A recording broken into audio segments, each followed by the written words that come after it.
Ladies and gentlemen, good morning.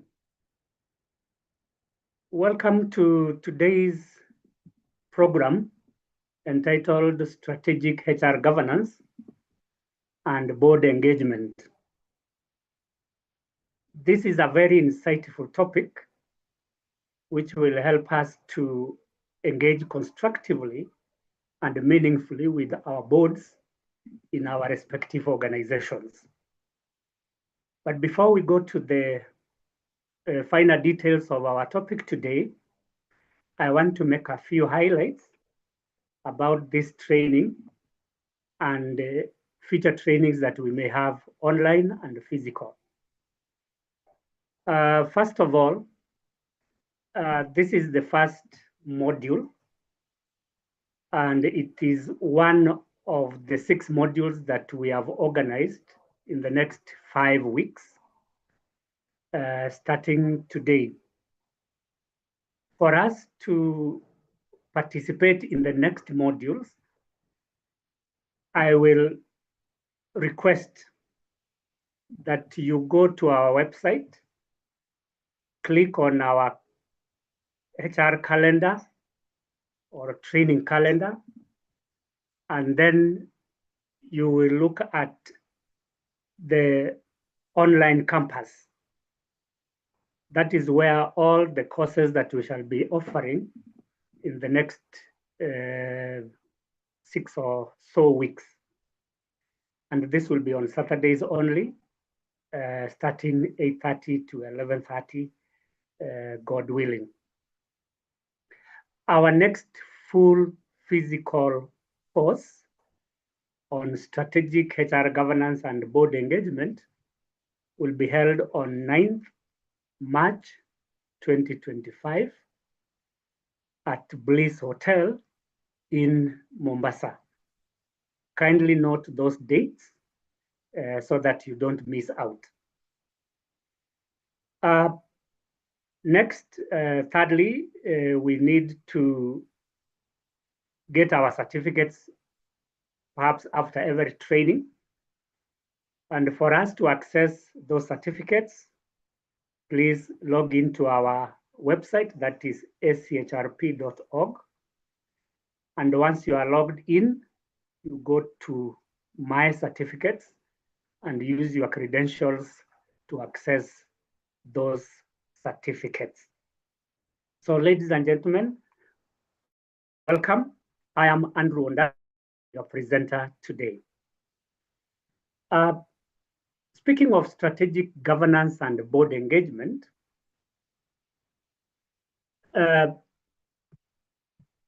concerns our interaction with our boards of directors in our respective organizations. I'm trying to imagine a situation where HR directors or managers are not working with their boards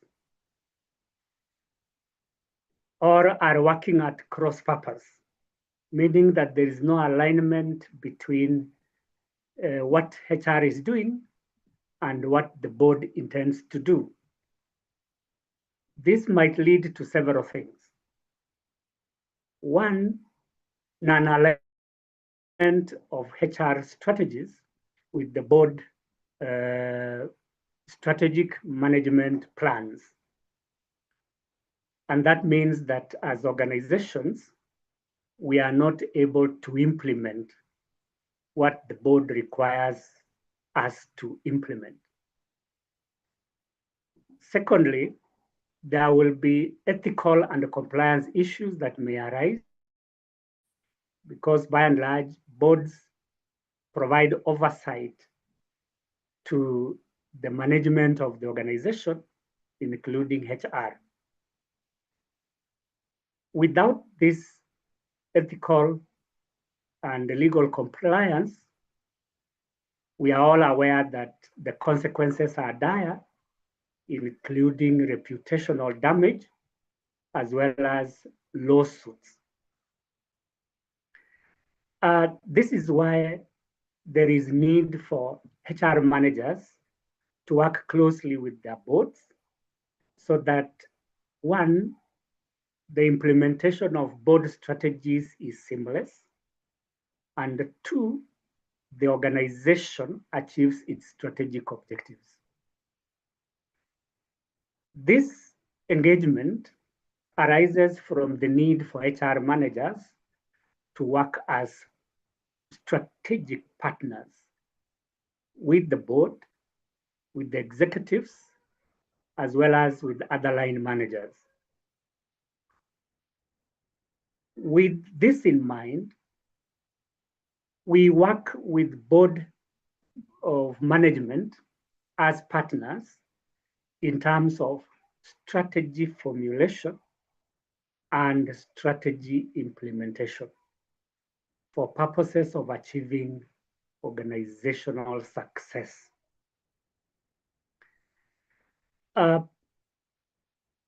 First of all, let us now look at our first module,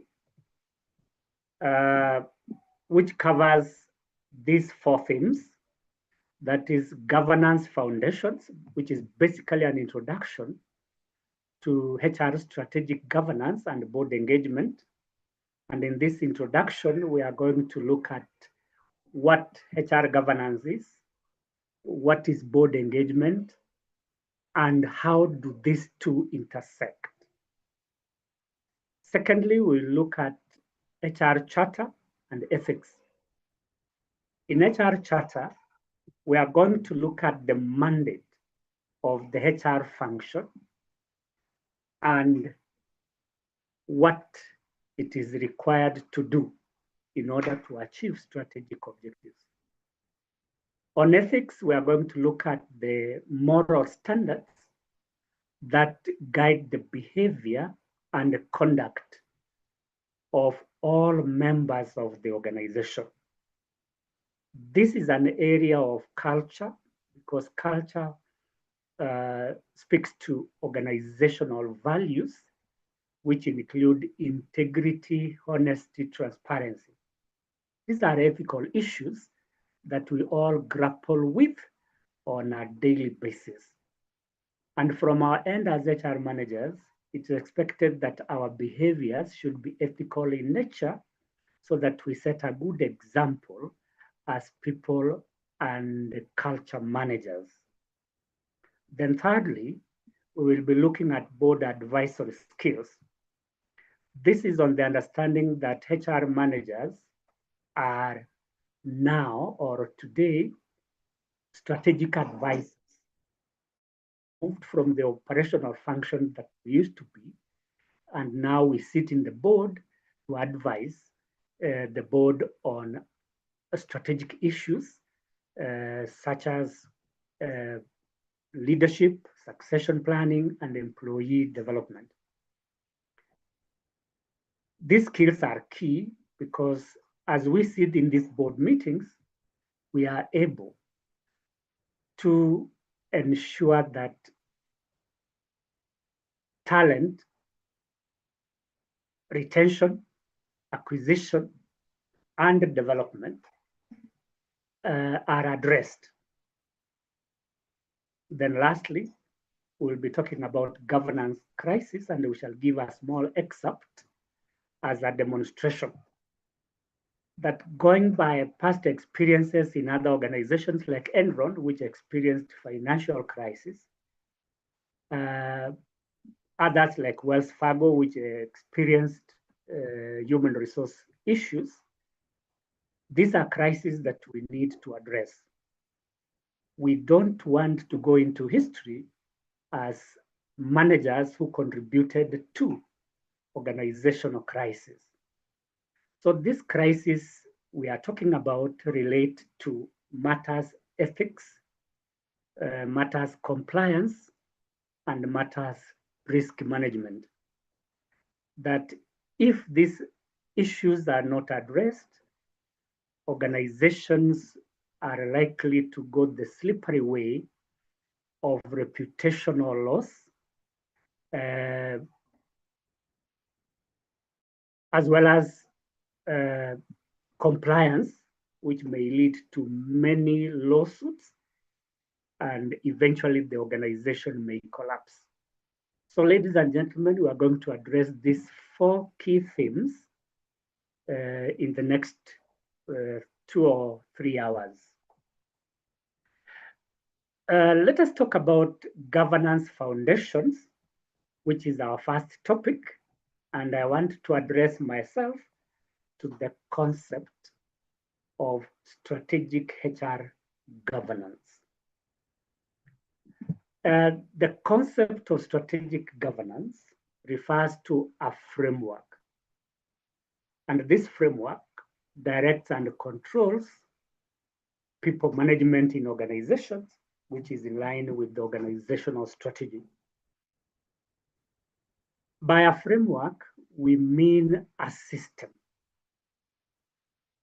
And this system helps managers to ensure that people understand what is to be done and why they are to be done in the organization, so that we align ourselves with the corporate strategy. It may involve a set of standards, a set of policies, and a set of processes that we engage in when we are dealing with the board. And then I've indicated there that this framework directs and controls people management. By directing, I mean that it gives a guideline on the areas to be covered, that is the scope. It gives a guideline on what should be done in each case, and also a guideline on standards that can be used in order to achieve set objectives. Talking of controls is to ensure that we have the right number and the quality of people doing the right things in the right way, at the right time, and at the right places. Meaning that at no time we should have shortages or excess labor because of the attendant consequences.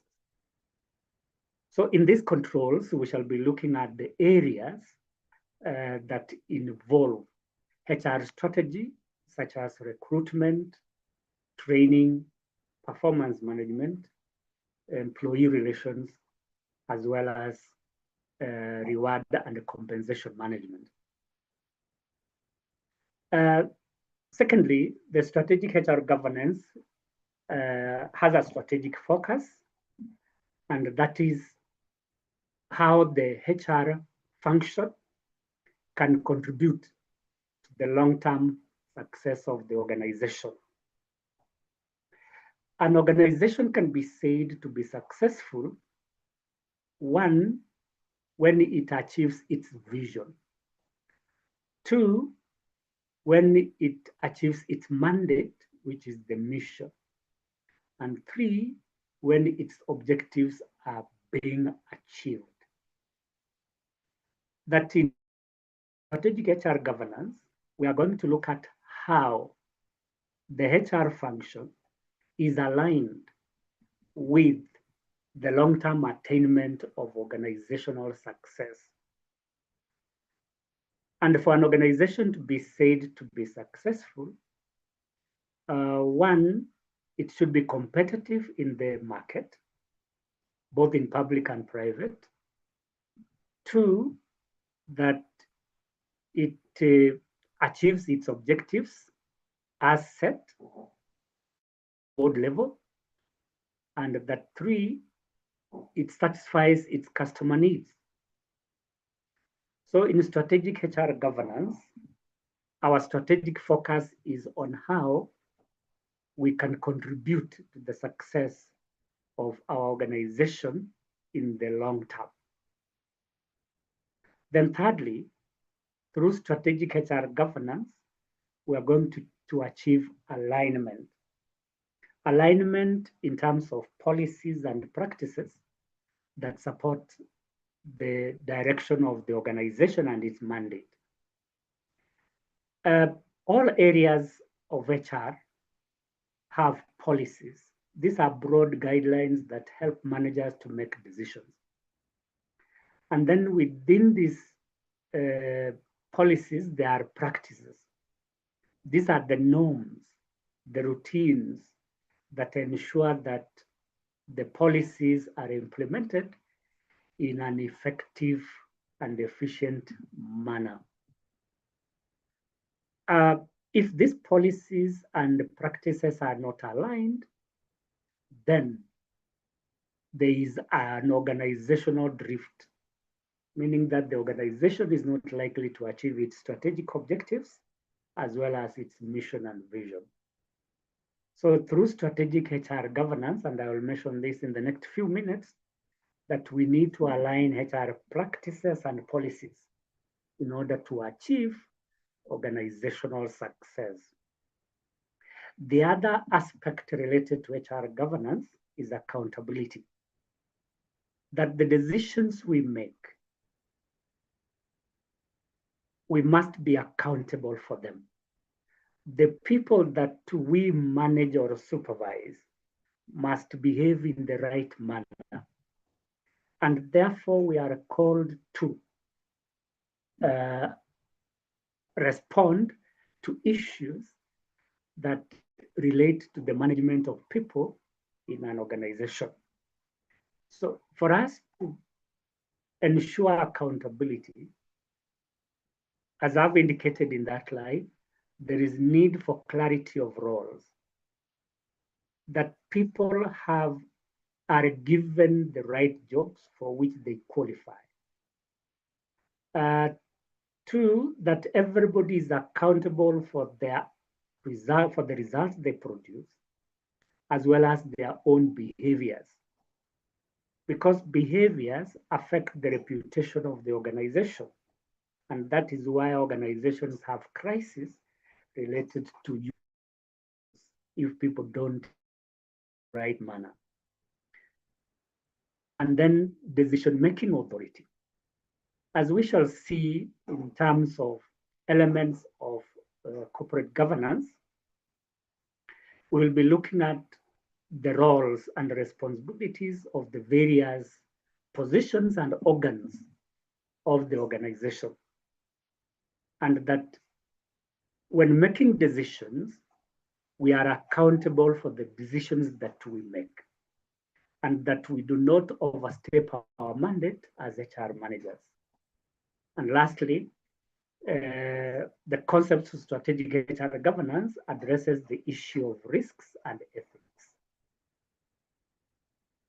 There are many risks associated to people management,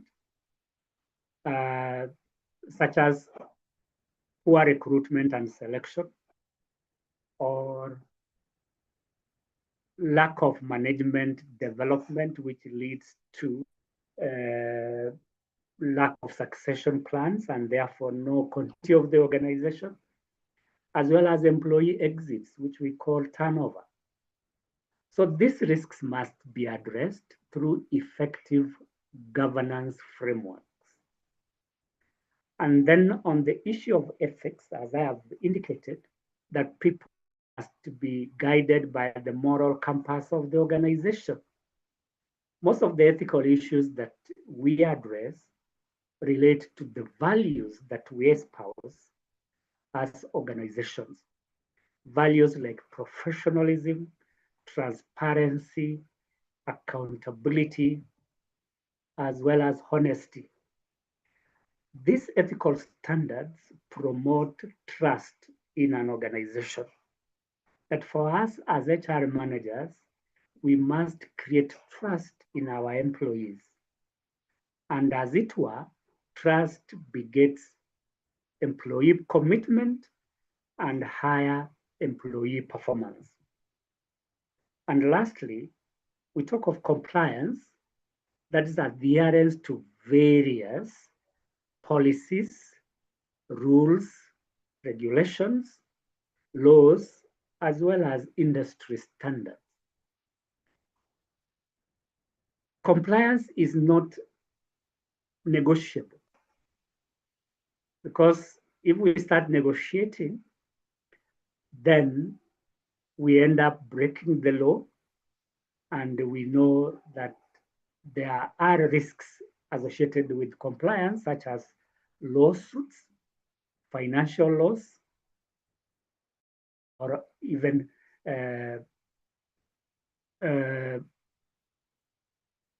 what we call sanctions. That we risk being sanctioned, we risk losing money, and we lose our reputation because of non-compliance. We comply with HR policies to begin with. We comply with the laws governing people management, and we also comply with regulations that are set by various bodies of government.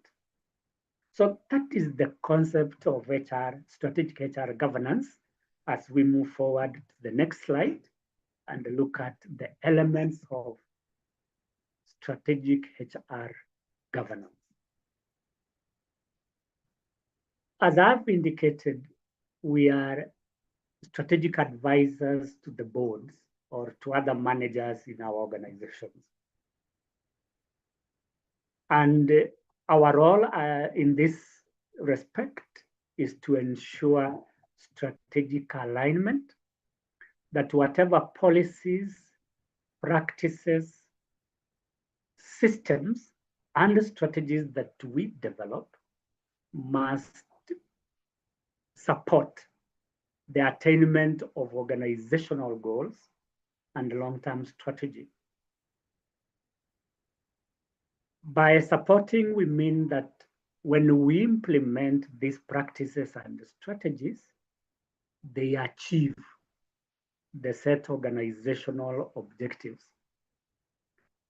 For example, an organization may set an objective such as reduction of customer complaints by 50%.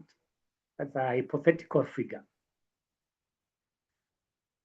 And as HR managers, we should focus on how we can reduce the complaints by 50%.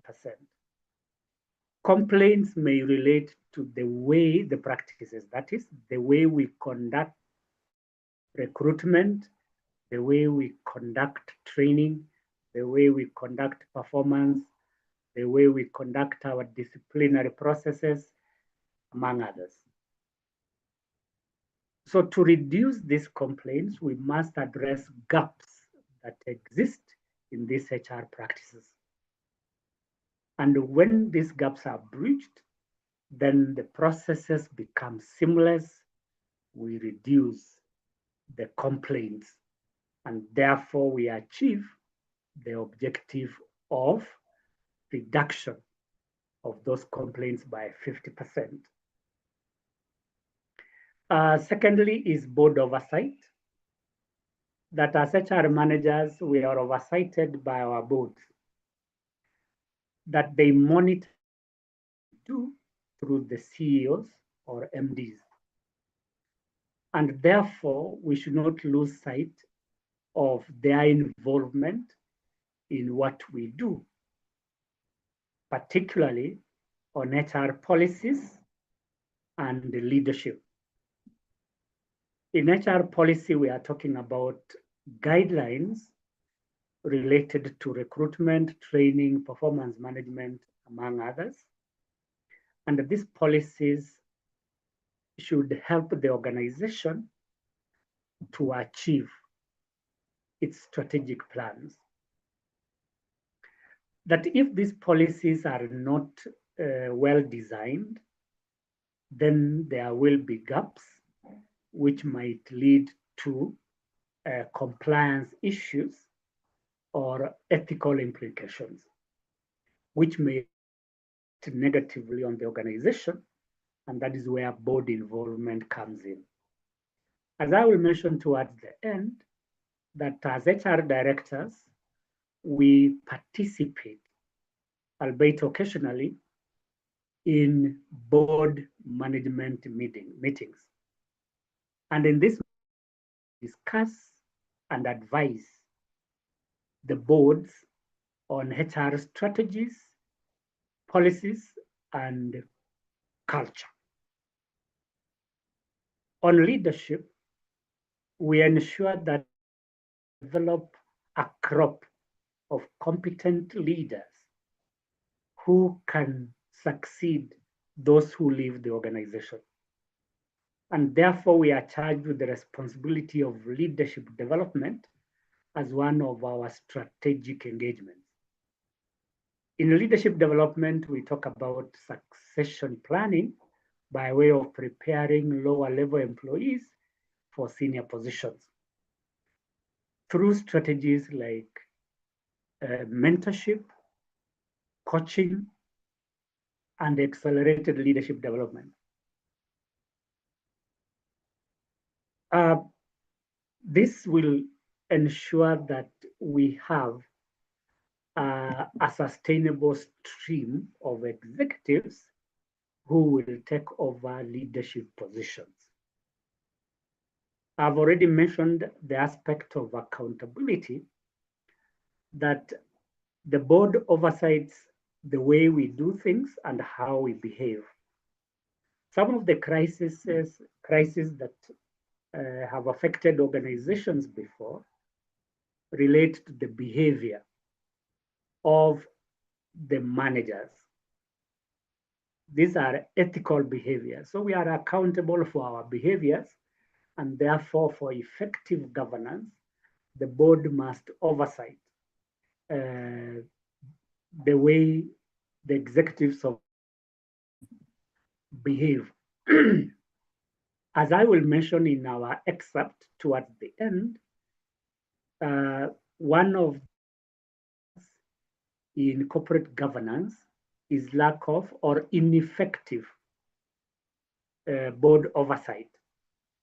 That if the board does not get in the way policies are developed, leadership is engaged, and accountabilities, then we end up the Enron way,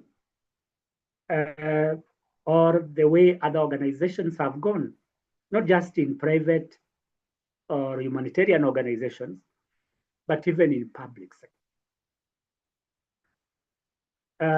Thirdly, we talk about roles and accountability, and I will mention this in the roles of different positions in the board governance, where there is a clear separation of responsibilities. This separation ensures that people are accountable for what they do, when, where, and how. At the board level, our role is to advise the board and other managers on people management issues. And if anything seems to be wrong, we should be answerable. And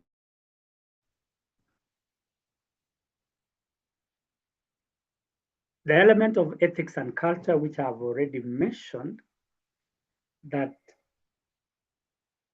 ethics has to do with the moral standards that guide the behavior of everyone in the organization, from the board level employees.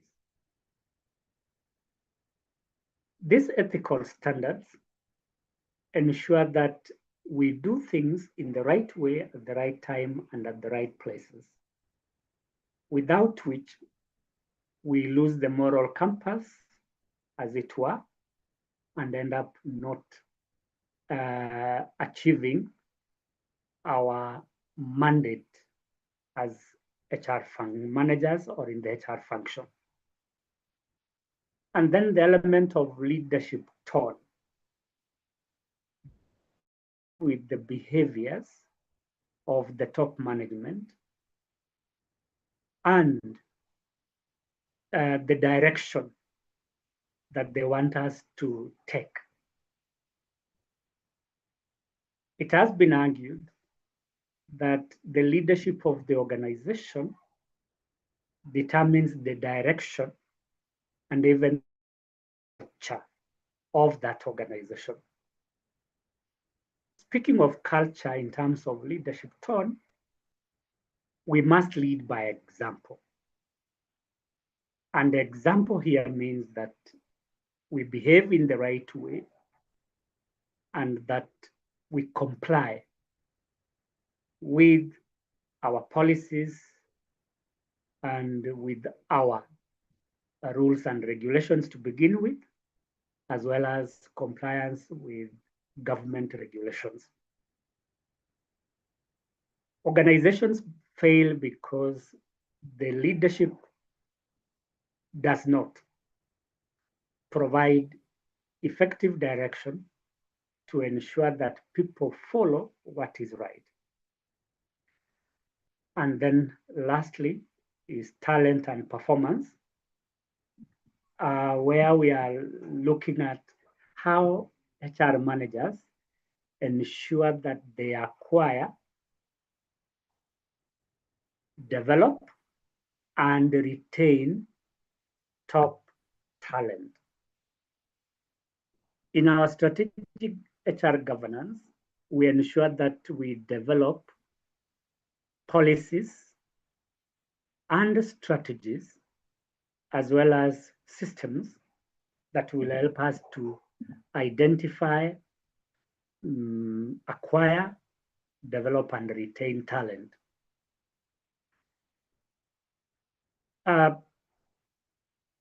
Without effective talent management, we may end up with 3 consequences or outcomes. 1, bringing on board unqualified people who cannot perform. 2, spending a lot of money developing or training these people who are not qualified. And 3, potential of losing our competitive position if we don't have people who cannot perform, if we have people who cannot perform. And then on succession planning, we are looking at identifying people with potential to occupy senior positions when people exit the organizations for other reasons. So in succession planning, we ensure that we identify those people with the relevant competencies. And these competencies may include 1, leadership competency, 2, performance, 3, communication, and 4, interpersonal competencies. In other areas, you may want to segregate these competencies as core competencies, leadership competencies, and other competencies. So these are some, not all, some of the elements of strategic HR governance that we will be looking at as we engage our boards in terms of achieving organizational success. The last one down there is about risks. I have already talked about it, that managing is not an option, but an imperative. That without effective risk management, we may not succeed as HR managers and by extension as organizations. As I will mention in terms of board advisory skills, one of these skills is risk management skills. that we advise our boards on risks related to people management, such as recruitment, training, employee compensation, among others.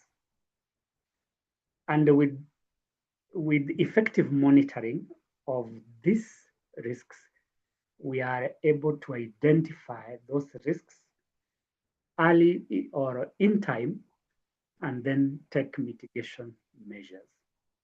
Before we take a break, I would like us to look at the purpose and the value of strategic HR governance for purposes of ensuring that whatever we are doing is adding value to the organization. One is strategic alignment, which I've said that whatever we do in HR, in terms of HR policies, strategies, practices, and systems, they should be able to support the attainment of corporate strategies, which means that they must match the capabilities of our workforce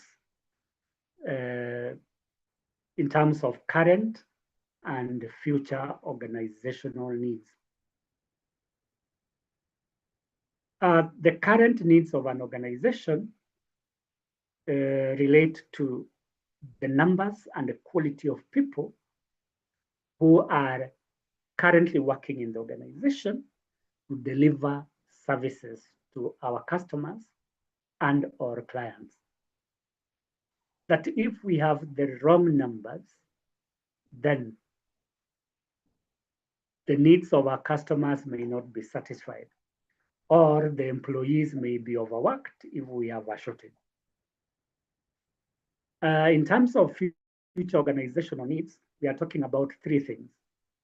One, changes in our strategies, which may need more or less numbers of employees. Two, changes in technology, especially now that we talk about automation of processes.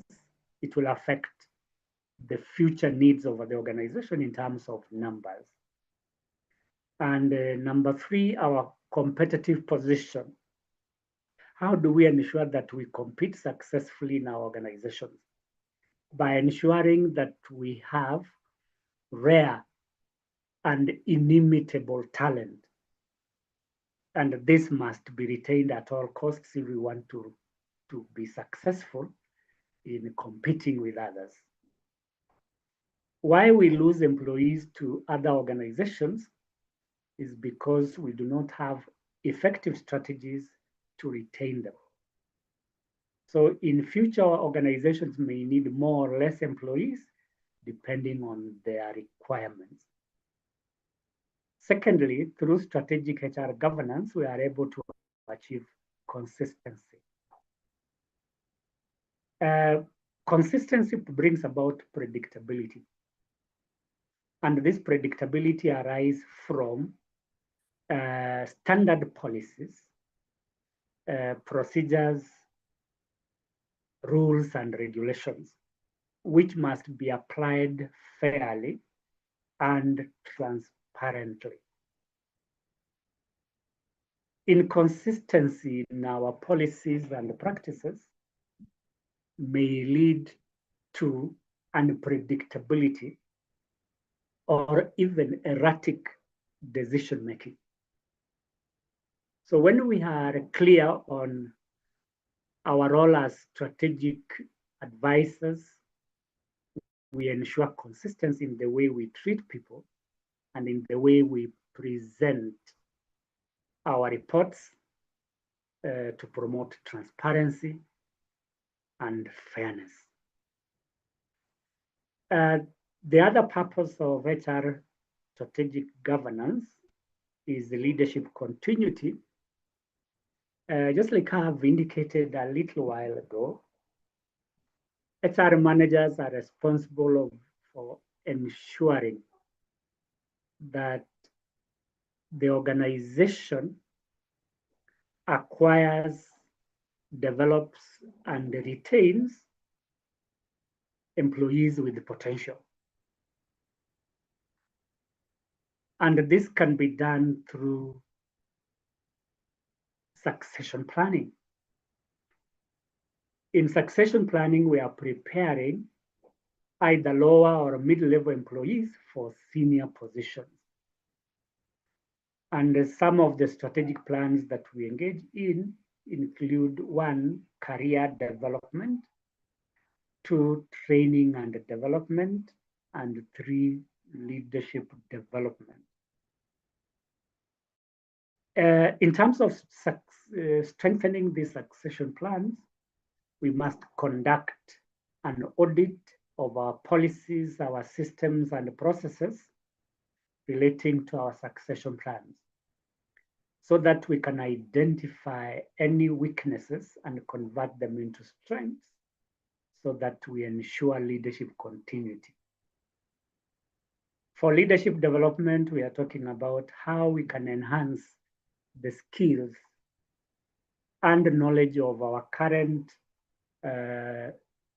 executives, so that 1, they are able to perform better, and 2, they can succeed others when an opportunity arises.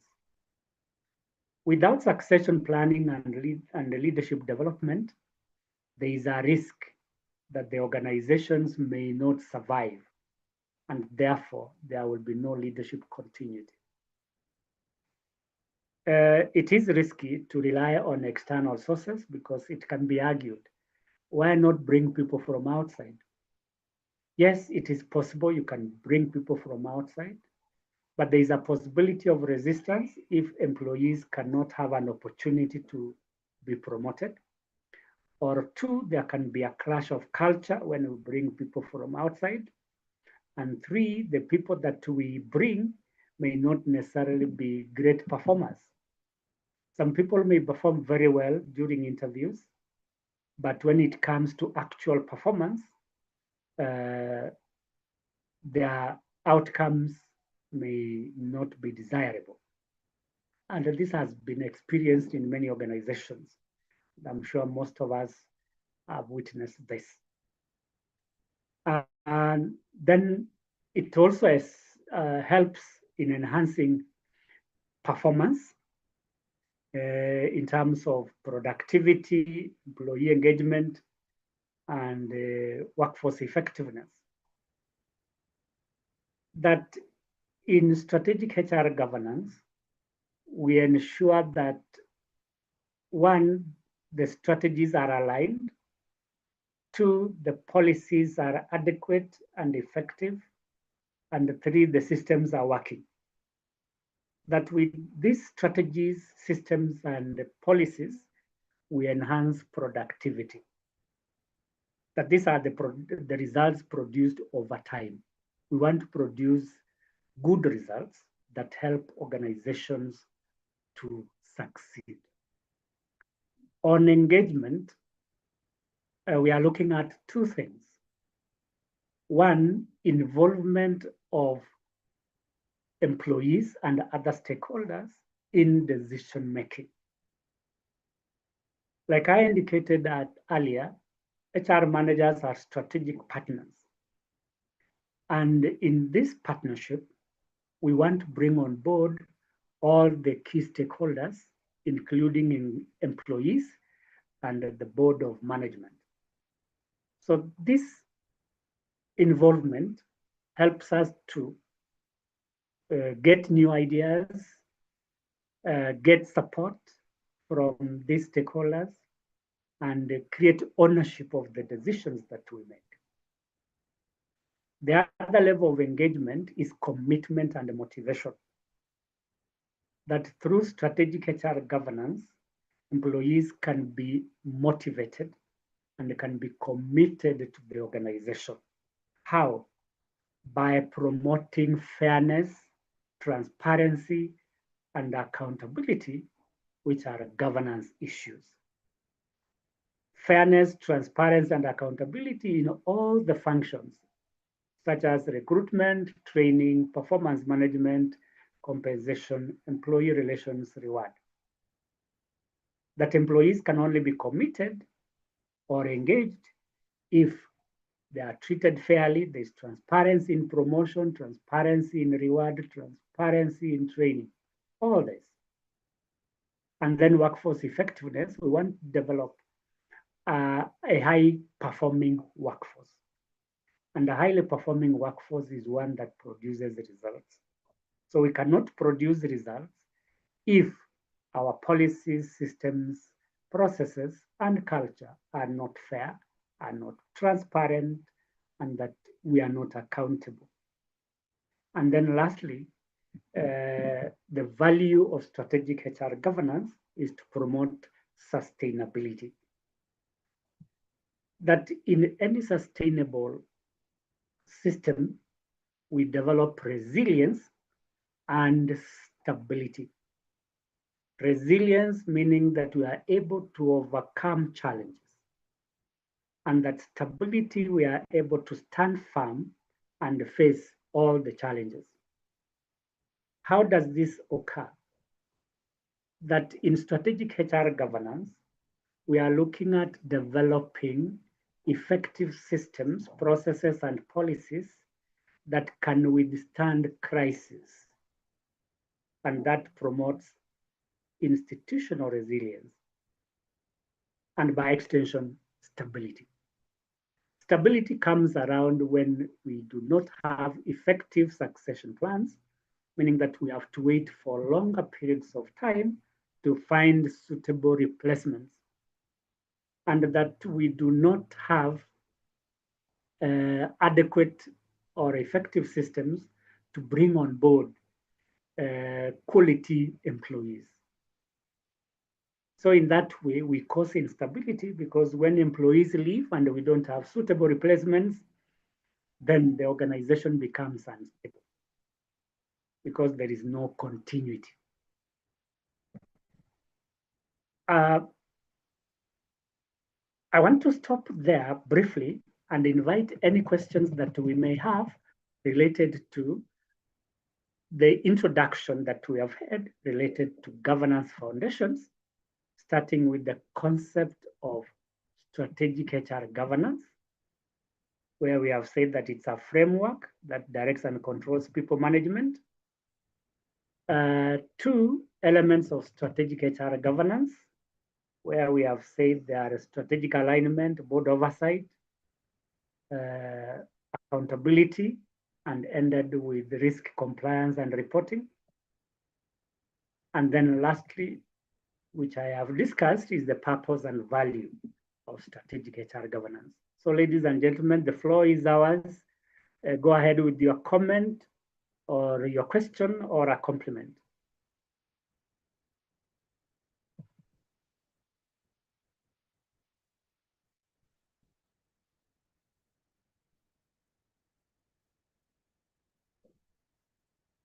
In no particular order, Gabriel, if you are there, please ask your question or make your comment.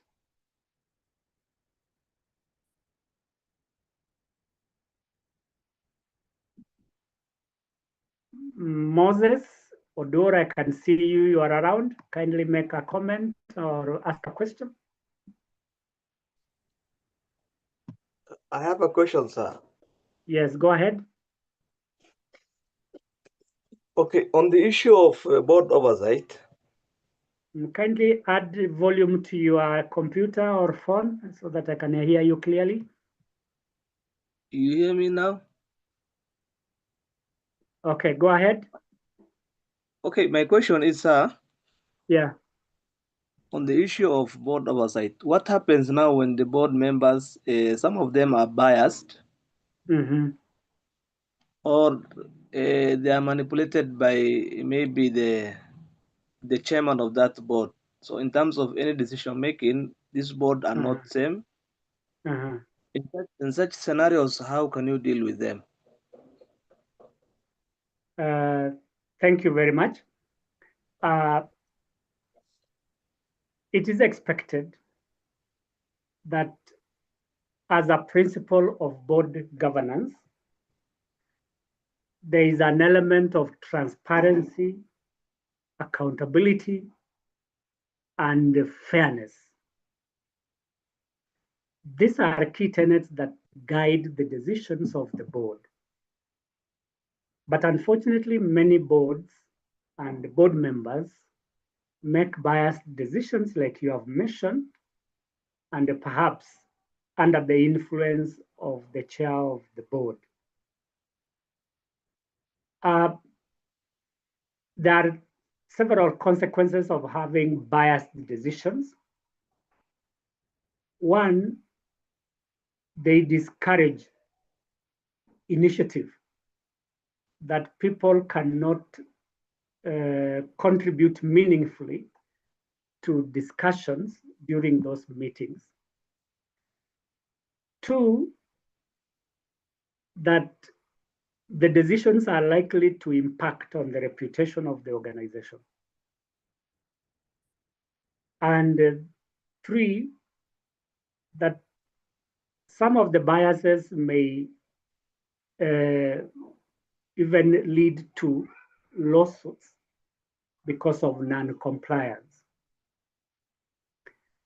So what do we do in this case where there are biases or sometimes skewed decisions because of the influence from the board chairs? One, it doesn't break a bone as HR managers to highlight the biases that have been witnessed and recommend what should be done so that we do not risk.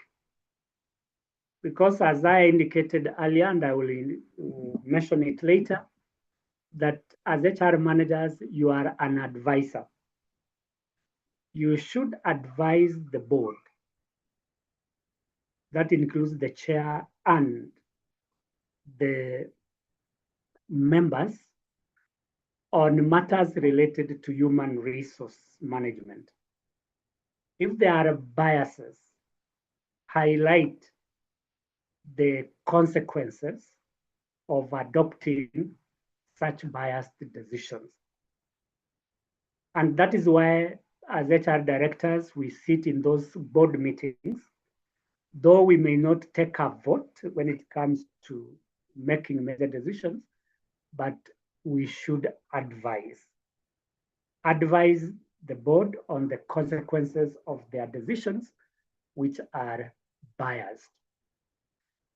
Number two, work closely with the secretary to the board, who is usually the advisor, on the necessity to ensure compliance. Compliance with the labor laws, as well as industry standards, because of the attendant consequences, such as lawsuits, fines, or even sanctions. And then number three, sometimes it's also good to play politics about this in a positive way. Engage the like-minded members around the issues that are being discussed so that you obtain support when you are making your contribution so that we avoid these biases. So three things: advice on your own as HR expert on matters HR. Two, engage the legal expert in the organization. And three, work with like-minded people so that you have a case to present to the board. I believe I've answered your question. Yes, sir. Thank you very much. You're welcome. Any other person with a question? Kennedy Wanjala, I can see you there. If you have a question, please go ahead. If not, Judy Obunga.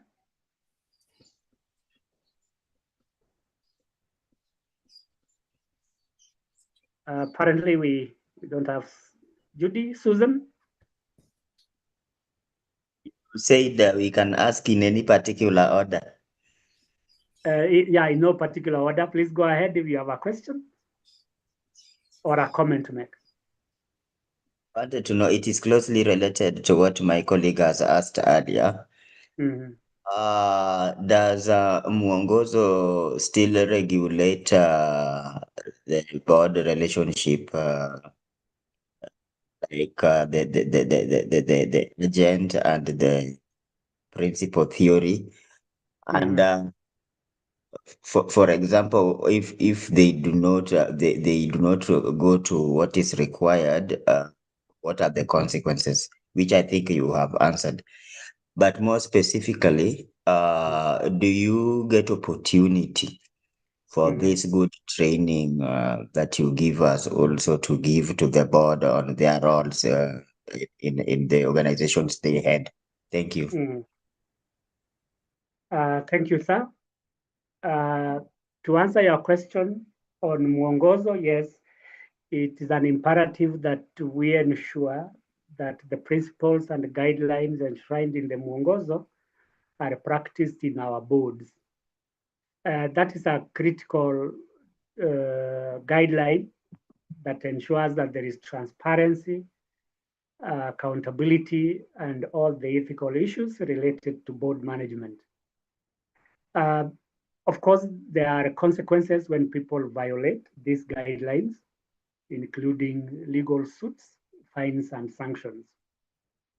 From our end, we encourage people to attend trainings, irrespective of their level in the organization, so that they can learn not only from us, but also from other industry experts, because what we do from ACHRP is to engage people during these trainings so that one, we learn from each other, two, we pick best practices, and three, we provide guiding principles that can enable policymakers and board members to ensure that they practice good governance in their own organizations.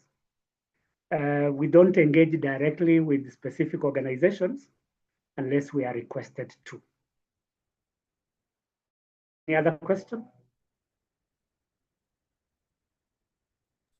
Good morning. Good morning. This is Martha Moshiri. Yes, Mother, go ahead.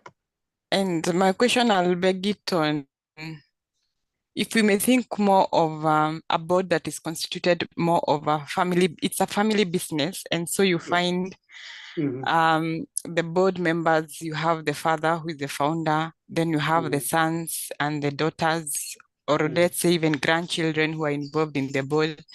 And so maybe they have, let's say 2 or 3 people who have pulled in the board who are maybe experts in various areas. But then now you are hired as the HR manager to manage that business. So how do you go about bringing about a culture change, and especially if then the top management is not ready? They have the business acumen, they understand the business, but when it comes to people management, their skills are poor, and they end up leading to a toxic culture in the organization.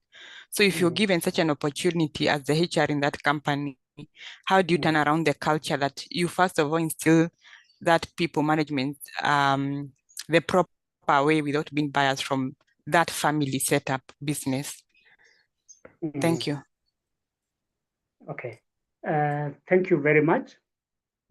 I believe many of us have worked in organizations that are managed by family members.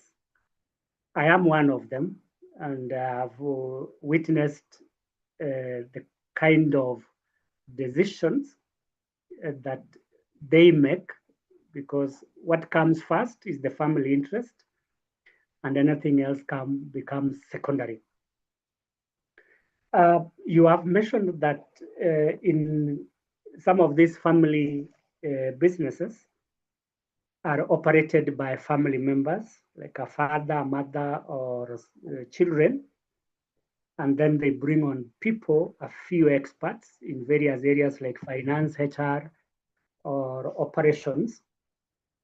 But in some cases, like you mentioned, if I got you right, they may not be keen on implementing the proposals that are made by the experts. And your main concern is how you can bring about a culture change, perhaps in terms of values, practices, as well as beliefs. Let me start by saying that as HR managers, we sit in a privileged position because of our expertise, and this expertise relates to people management. And for that reason, we have an opportunity to provide advice to the management of these family-based businesses on matters related to people management. For us to bring about that culture change, three things. One, we must lead by example, either in terms of relating with people, or in terms of compliance. That whatever comes to your desk must be treated and addressed professionally without exception. So that people learn from us or from you as HR expert, because you are leading from the front. And when people see that you are doing the right things and you ensure enforcement of the rules and regulations, then that can be a gain to you in terms of culture change. Number two is to ensure clarity of policies in respect to all the various HR functions like recruitment, training, performance management, and others. And that everybody understands what the policies are and perhaps their roles.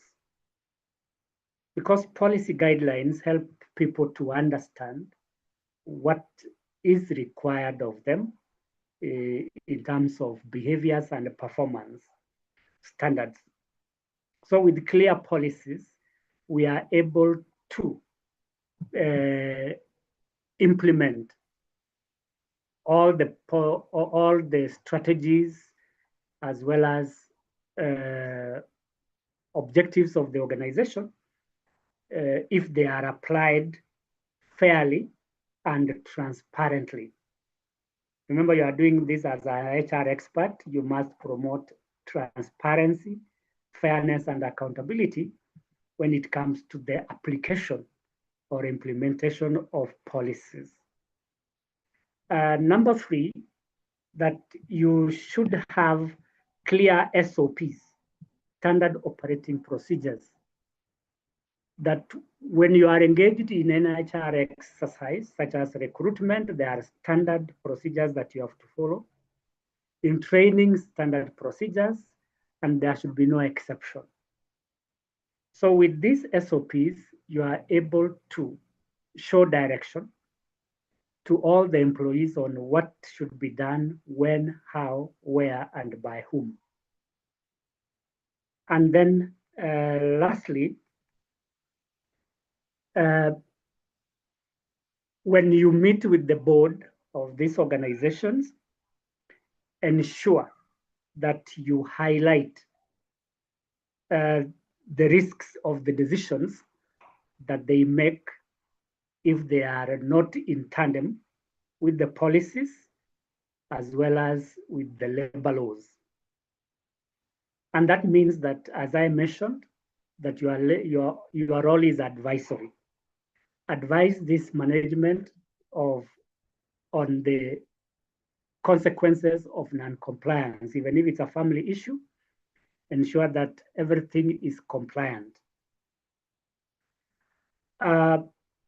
If possible, ensure that everybody is trained and they understand their roles clearly, so that even if some of the board members are unskilled, the other experts and the lower level employees are able to step in and correct any mistakes or challenges that may be faced. So I believe I've answered your question. Yes, you have. Thank you. Thank you very much. You're welcome. Good morning. Good morning. This is Agnes. My question is more aligned to what Martha just asked, which is Yes. in terms of the professional composition of the board members, whereby you find most of the board members are aligned to one profession. So when it comes to addressing matters on people and culture, it becomes a struggling conversation. Is there a way that HR would have influence on that composition just to be able to drive the agenda more? Okay. Thank you very much. Yes, this is one of the challenges that many organizations face or have been facing, related to the composition of the board. Ideally, an effective board should be composed of people who are qualified, and there should be a balance in terms of their professional background, so that one, we are able to address each functional issue because each profession is represented in the board. And two, that there is no biasness when it comes to decisions. For example, you may have the majority of the board members coming from a financial background, and therefore everything revolves around finance. And that skews decisions, and therefore may affect the outcomes of an organization because it's not holistic in approach. So your question relates to what, as a HR professional or board member, you can do in order to create that balance. One, HR managers are people who ensure compliance with the labor laws as well as industry standards. And one of the compliance issues could be board representation. Though it is not your duty to appoint board members, but again, it goes to your advice as a professional about the compliance issue in terms of board representation. So advising may the need to bring on board other professionals so that the board can make a more balanced impact to the organization. Secondly, the board provides oversight to all the other executives. And as one of the executives represented here, you can also highlight other areas that have not been represented because of non-representation.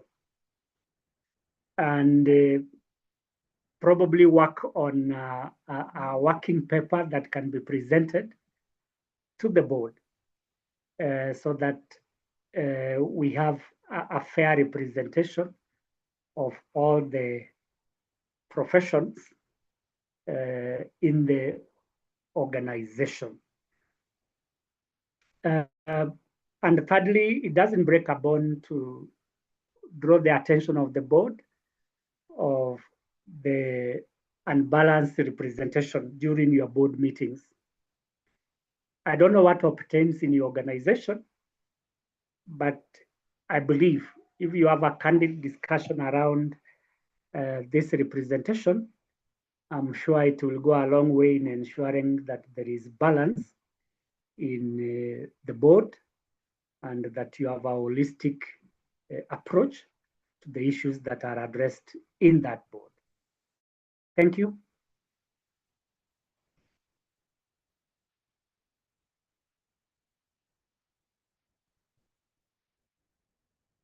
Anybody else with a question or a comment to make, please go ahead so that we cover more ground.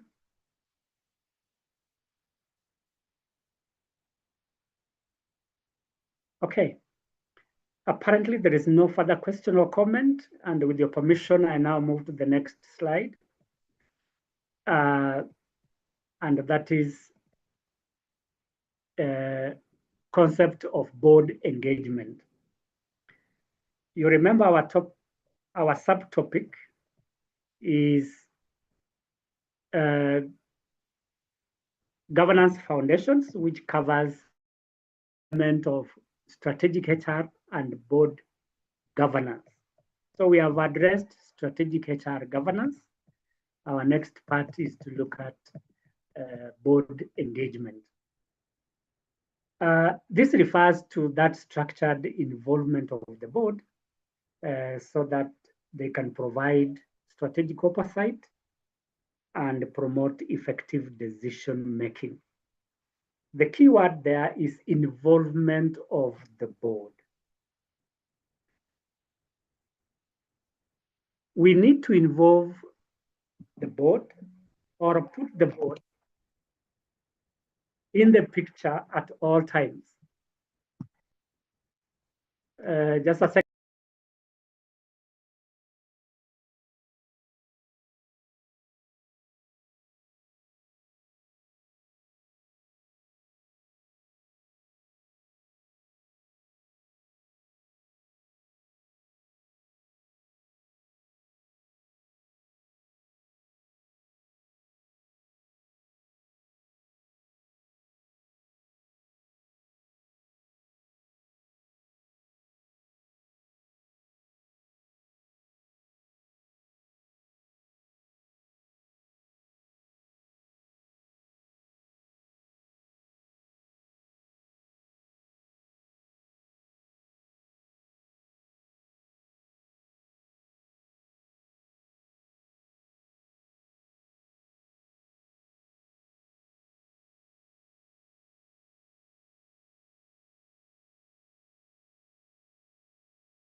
Madam, can I Ladies ask and a gentlemen, question, please? welcome back. Okay, go ahead with your question. Yes, my name is Rhoda. Yes, I Rhoda. wanted to ask, what exactly are HR managers supposed to present to the board? Okay, thank you, Rhoda. HR managers attend board meetings and they are representatives of the employees of the organization to the board. Specifically, the HR managers present to the board a combination of the following. One, human resource plan or planning. This relates to the number and the quality of people that are currently in the organization and those that will be required in the future, and how those requirements will be met. Number two is executive development. That as part of succession plan, you will have prepared a paper on succession management. And your role here is to address the element of continuity in leadership in the organization. And number three is employee retention. That you want to build a case on the need for the organization to retain the current quality employees so that you don't lose them to the competition to other organizations. That also includes the aspects of recruitment, the aspects of training, the aspects of compensation and benefits. And then lastly, you also may need to present to the board any policy or strategy changes. If there are policies that have been reviewed or changed, it is important for you to present to the board because these affect the operations of an organization. And if there are any strategic plans that you may have for purposes of one, achieving organizational success, and two, achieving the mandate of the organization, you can present these strategies to the board for ratification or approval. So three key things. One is management development. Two, policy changes. And three, strategic propositions for ratification. Rhoda?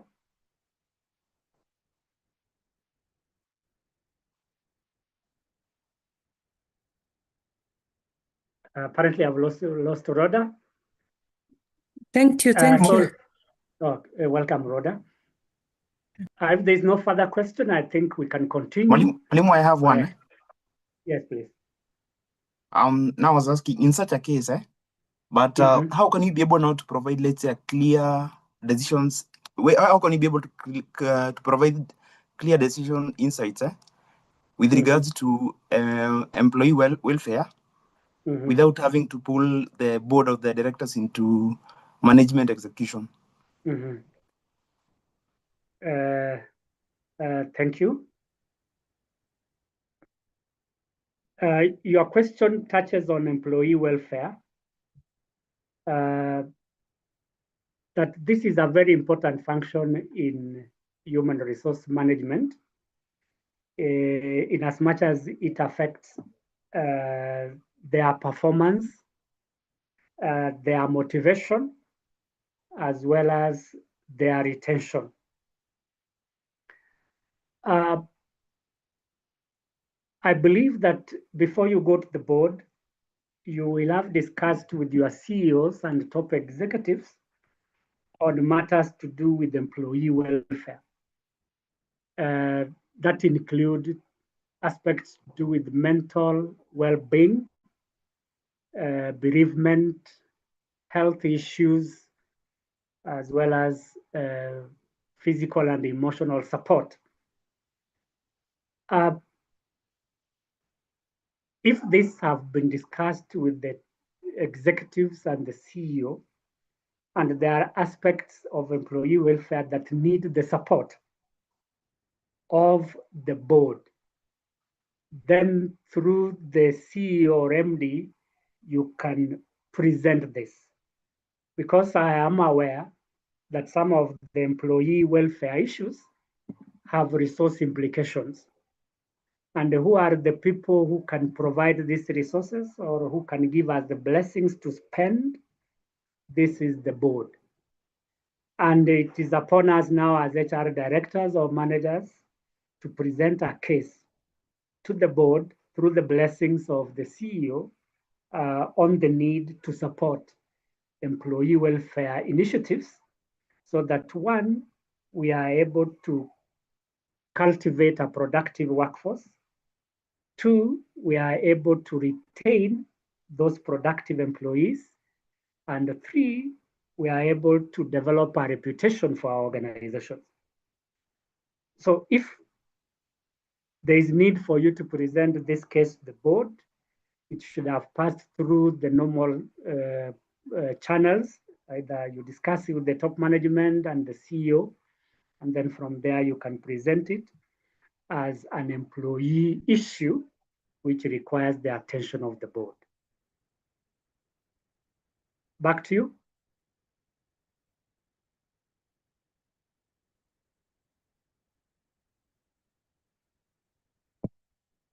Okay.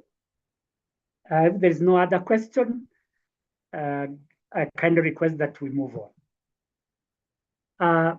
As I started mentioning, that employee, rather board engagement relates to the involvement of the board members in decision making and oversight of the HR function. And this involvement should be regular. Regular because we need their support in terms of policy and strategy, as well as funding. If we don't engage them or involve them regularly, there is a possibility that one, we don't get the necessary support that we need. Two, that we do not play our strategic role, as it were, to the board. And three, we do not become effective business partners as HR managers. Board engagement also relates to governance roles, that the board provides accountability and stewardship to the organization. What provides direction to the organization? Let me say 3 or 4 things. One, it is the mission. 2, it is the vision. 3 is the long-term objectives. And 4, the strategic plans. These are aspects that are cascaded to lower levels in the organization so that everybody works towards the same direction. For our mission is the purpose, so we work towards that purpose. For our vision, it's the future position, so we all work toward that future position of the organization. For objectives, it is what we want to achieve in the long term. And the strategy is the how we can achieve the mission, vision, and objectives. Who provides this direction is the board of management or board of directors. And that is why we need to engage them so that we get the direction from the onset in terms of the mission, vision, as well as objectives and strategy. Secondly is about accountability, that all of us, whether we are in HR, in finance, in ICT, or any other function, we are accountable to the board. We answer questions when things don't seem to be right. Or even if things are going right, we also need to strengthen our position that we are doing things right. Because accountability does not necessarily mean that we report to the board when things are wrong. We can also report to the board when things are working and that we will need continued support. Failure to report to the board, then it means that the board might be on assumptions. And assumptions are dangerous because they do not amount to anything tangible we can write home about. So we are accountable to the board for the results that we produce, for the behaviors of our employees in terms of ethical issues, for the performance of our respective departments, particularly stewardship. We work towards taking care of the resources that we use in our organizations. 3 resources: human resources, financial resources, and physical resources. A good steward is one who takes care of these resources by way of ensuring and effectiveness. And that stewardship is what ensures that the organization achieves its objectives. So we are called to account for the usage of the resources that we are using in the organization. So we engage the board by presenting to them how the resources of an organization have been used, preferably efficiently and effectively, so that one, we can get the buy-in of the board in terms of our strategic initiatives, and also get support because we have been good stewards of the resources that have been given to us. Thirdly, this keeps coming up, and that is strategic alignment. That as HR managers, we have a responsibility of ensuring that whatever we do in our functions are aligned with the corporate strategy, mandate, and people priorities.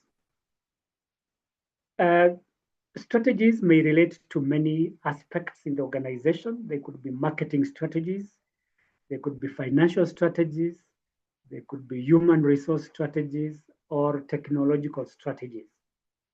So whatever we do as HR, we ensure that it is aligned. So in our board presentations, we ensure that whatever we do has helped to achieve or support the corporate strategy. So if we are presenting our achievements as HR,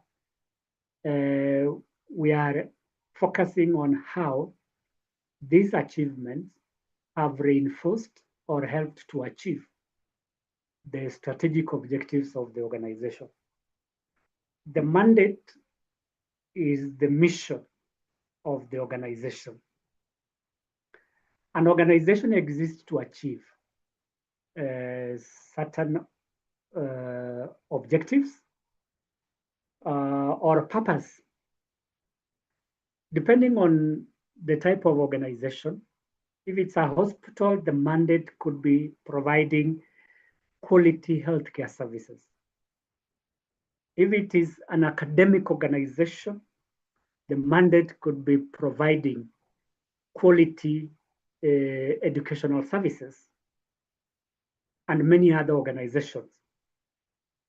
So we engage the board to demonstrate that we understand our mandate and that the HR function is contributing to that mandate. Otherwise, we might achieve a strategic drift if the mission is not being achieved, the vision is not being attained, and even the strategic objectives. And then people priorities. There are certain aspects that we prioritize, like one of us mentioned, employee wellness or employee welfare. If that is our priority, then we engage the board so that those priorities can be addressed in terms of support or financing. So board engagement includes ensuring that in our presentations, we emphasize the strategy, mandate, and the people priorities to the board. The other aspect related to board engagement is oversight expectations. That the board oversights the executive management of the organization to ensure that the organization is running efficiently and effectively. And the oversights mainly relate to compliance, accountability, fairness, and transparency in our dealings. And therefore, the board sets clear standards for monitoring performance, risk, and compliance.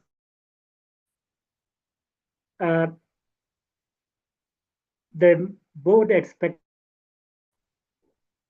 not just HR managers, but also other managers to ensure that those standards are complied with.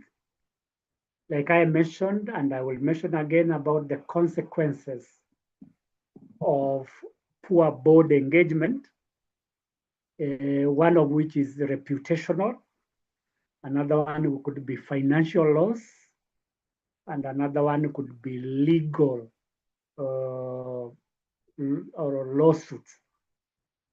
So we are expected to follow the standards as proposed by the board. And the board expects that we report to them on the level of compliance with those standards. And then lastly, this is another principle of board engagement, board management is accountability, that we are all responsible for achieving strategic and people outcomes. And if things don't seem to be going right, then we must give reasons why and what needs to be done. Sometimes things don't go as expected, and not because of our wish, but because of other extraneous factors, such as changes in government policy, changes in the legal framework, or even availability of financial resources. The fact that we fail on these strategies does not mean that we have completely failed, but we are reporting the way it is, and probably seeking the indulgence of the board so that we can get the support that we need. Next is the role of HR in board leadership. And I have mentioned some of them, and Rhoda asked, what is this that we present to the board? As a HR manager or director, our role is to advise the board on matters to do with workforce planning. That means what strategies do we have in place to ensure that we have the right number and the quality of employees in our organization.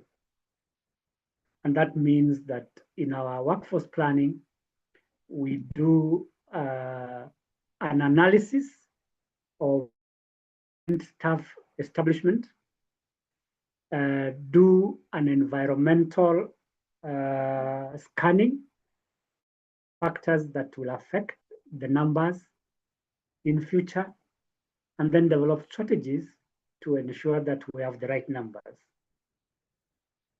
And on talent management, we advise them how we can attract, we can maintain, we can retain and develop our top talent. Just like one of us asked, how do we address the issue of biasness? This is where your strategic advice comes in, that we need qualified staff to work for us. We need to develop them, and we need to retain them. So you advise on talent management, which includes attracting, retaining, and developing our top talent.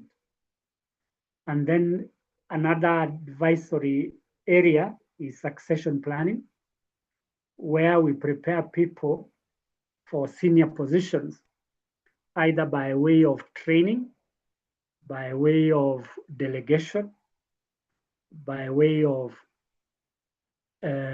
membership to project teams, or even compressed kind of leadership development. The second role is policy implementation, that we are responsible for operationalizing HR policies and codes of conduct. Our role here is to ensure consistency, fairness, and accountability in all the policy and the code implementation. Because fairness, accountability, and consistency are governance issues. So as we implement these policies, there should be no biasness. Another role is talent oversight, where we are ensuring that the board supports recruitment, performance, and the leadership development of our executives. That in executive recruitment, as HR managers, we play a significant role in ensuring that those people with the leadership skills join the organization. Two, we also take part in developing performance evaluation criteria for those executives. And lastly, we ensure that we develop programs for leadership or management development, such as mentorship, coaching, delegation, and apprenticeship. So that oversight, especially in terms of executive talent management, is key, because the board wants to be told that there is continuity in the organization and that adequate strategies are in place to ensure that we attract, we develop, and retain top talent. The next role is risk management. And I have indicated there that there are many risks associated or related to human resources. In recruitment and selection, the risk is hiring the wrong person. And the wrong person is one who cannot perform, who cannot relate with others, and who is toxic. Secondly, we can have risks in training, that we train people and the next month they leave the organization. That is loss of skills and knowledge to other organizations, and that's the risk. In employee relations, we may have risk of disciplinary processes where employees become indisciplined and affect the reputation of the organization. Complaints and dispute handling could be another area in employee relations, where if we don't handle disputes and grievances in an efficient and effective manner, then there are risks of lawsuits, employee turnover, or negative organizational reputation. Harassment is an issue, which is a policy issue as well, which we must address. It is not only a policy issue, but also a criminal issue, because harassment is a criminal aspect, which falls under gross misconduct. If such harassments, as it happened in some organizations, where such crises have happened, then the organization risks to be sued or losing its reputation if harassment is rampant. Turnover, about employee exits, they affect the continuity of the organization and the brand name, because where there are high rates of turnover, then there are issues that are not addressed. Performance reporting, we report the board on matters performance, and this could be in terms of metrics or measurement and reports related to overall employee performance and also performance of the HR function, so that we can build a case for the existence of the HR department. We can only build that case if we create value to the organization. And that value can only be reported through performance reporting. Engagement and organizational health are issues that we have interacted with before. That an organizational health has to do with having the right number and quality of people and retaining them. And with such an organization, we can be sure of organizational success or productivity. Culture and ethics. We present this because we are people and culture advisors. This helps to shape and reinforce the ethical standards of our organization. Shaping in the sense that we inculcate the right ethical behaviors, and reinforce is to strengthen. That culture is organic, and some elements of culture may change or weaken. And as HR managers, we can reinforce that culture by ensuring that certain values are implemented. If there are new values that can contribute to organizational success, we can implement them. And this can be done through benchmarking, which we can call cultural benchmark.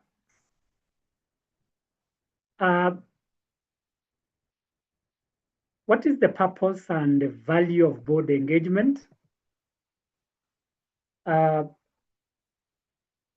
One is to ensure that the organization maintains its strategic direction,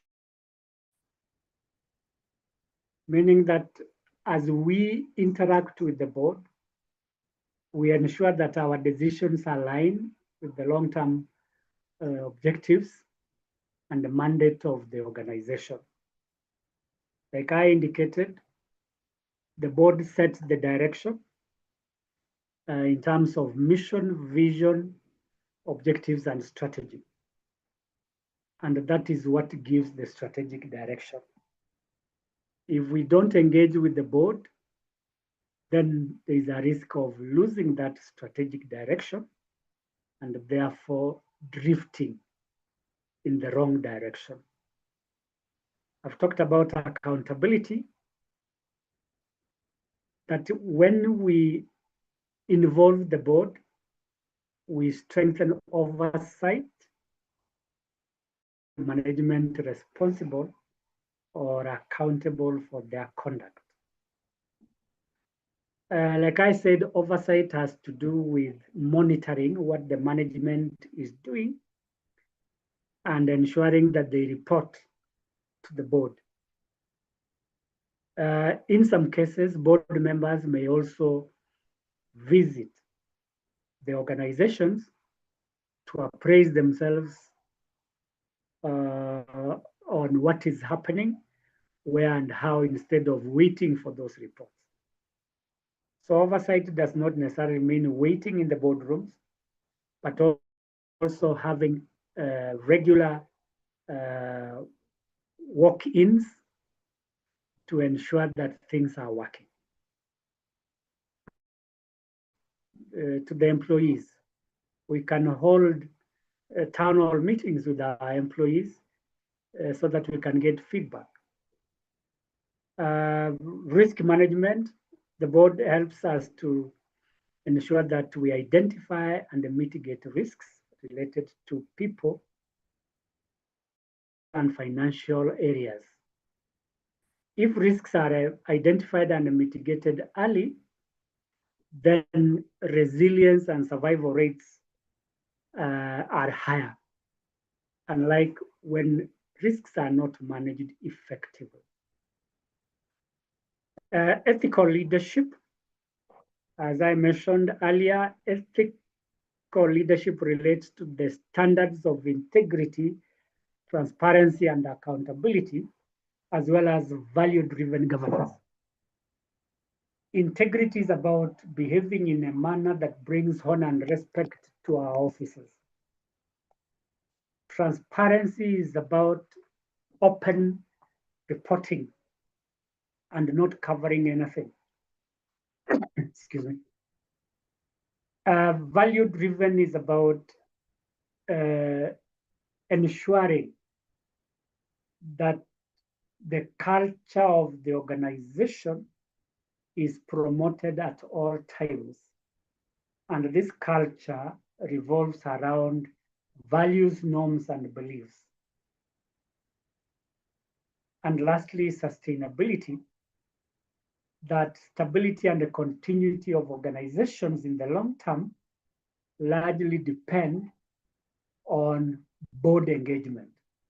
That if the boards are not engaged, they are not likely to support our strategies, policies, and systems, and that may lead to instability.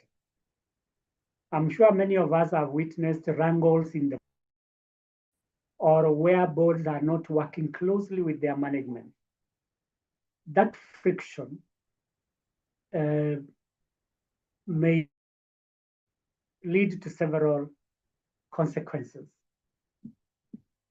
One, resources may be constrained because the boards may not approve resource utilization. Number two, reputation, that management and the board are fighting each other, and therefore the name or the brand name of the organization is affected. And three, lawsuits, which may end up delaying the implementation of organizational strategy. If boards are not engaged to ensure that there is seamless working relationship, then instability ensues and organizations may collapse sooner or later. I now want to address myself to governance structures, which I mentioned, and I want to point out our position as HR managers or directors in this governance structure. One, there is the board, which provides oversight, that is continuous monitoring and ensuring that people are accountable for their own actions. And then there's the fiduciary responsibility that the board has a duty of care, ensuring that the resources of the organization are used efficiently and effectively, and therefore minimizing waste and maximizing results. The board is also responsible for governance direction in terms of mission, vision, and the corporate strategy. And then within this corporate governance structure, there are various committees. And these committees may relate to audit, which looks at the various financial, HR, and operational aspects. Risk committee, which helps to identify and mitigate risks across the board. HR committee, especially on matters related to recruitment, discipline, reward and compensation, as well as employee discipline.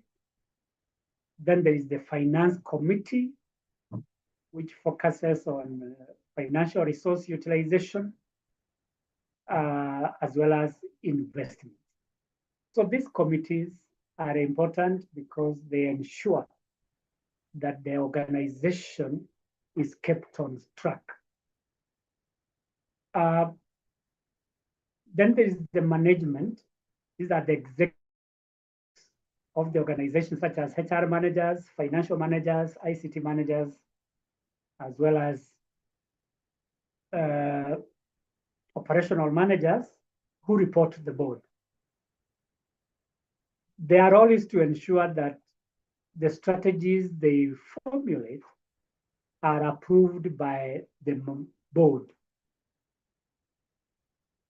So occasionally we are called to appear before our boards. One, to have our strategies ratified. Two, seek financial support for our initiatives. And three, report on our progress. Then the other element is policies, that all our actions are governed by policies.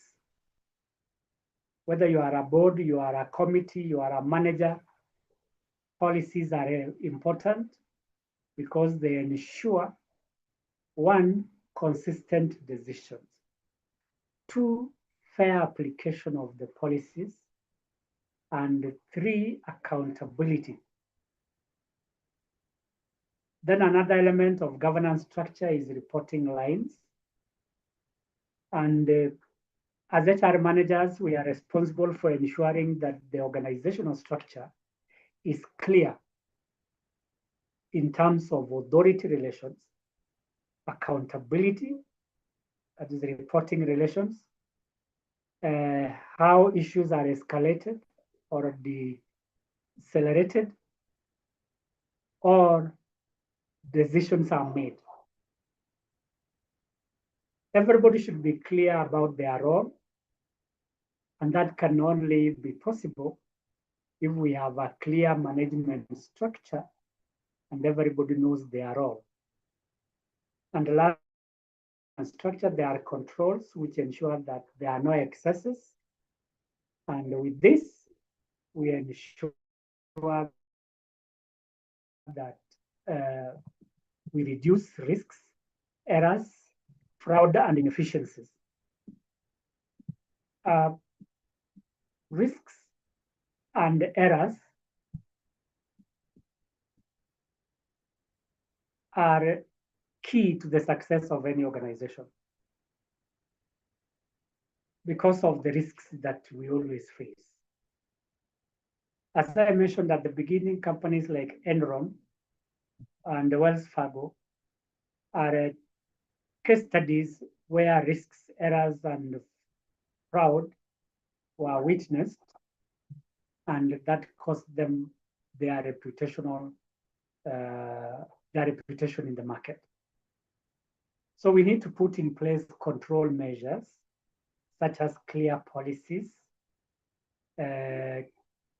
as well as codes of conduct to ensure that we mitigate those risks, fraud, and inefficiencies.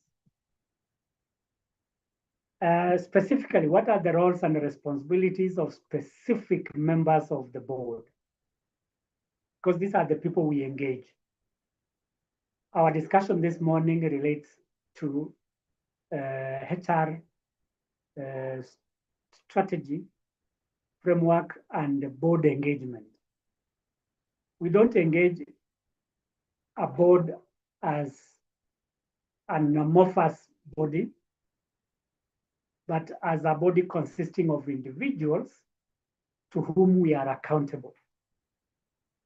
One is the chairperson, and as it were, his or her role is to lead the board meetings and ensure that the board achieves its objectives. There are those executive directors who are senior management of the organization, including the CEO or chief financial officer and HR managers.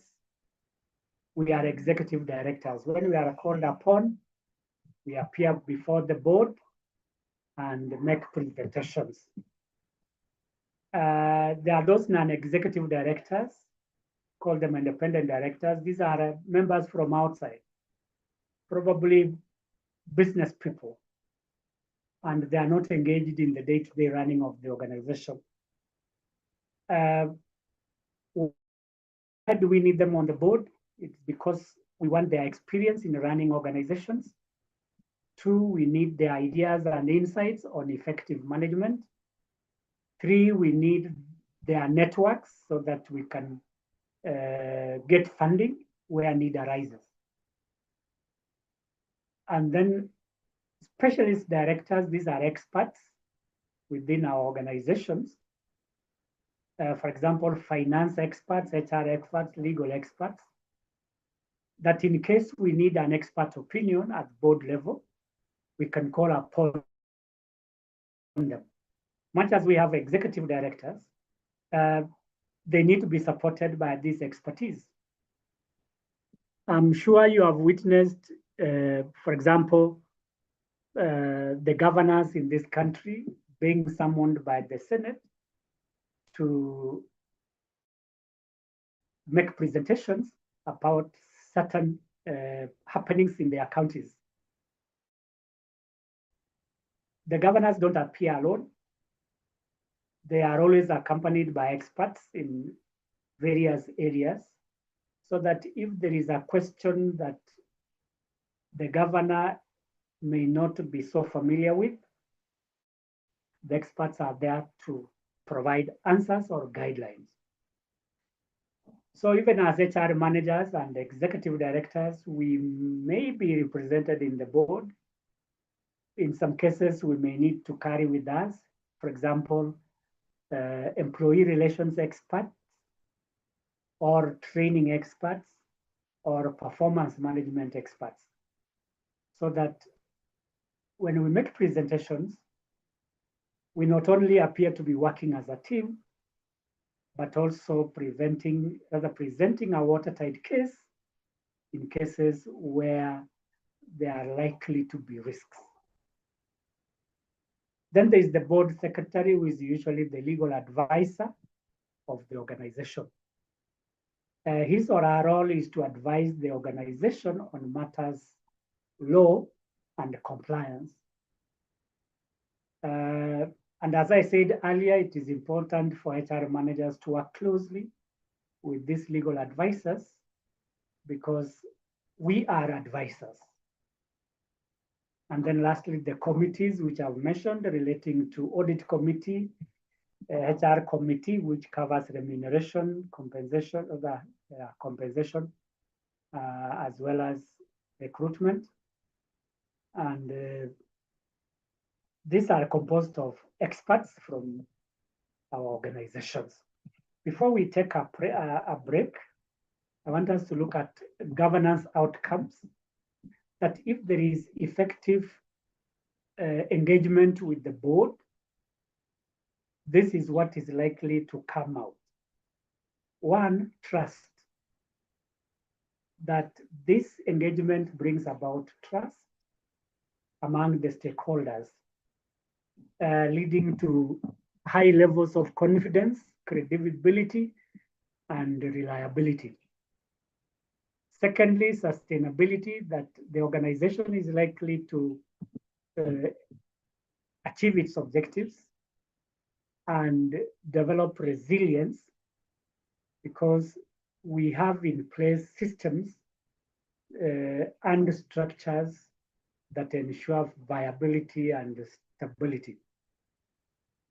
Thirdly is performance, that when HR strategic managers work with their boards, they are likely to enhance the performance of the organization.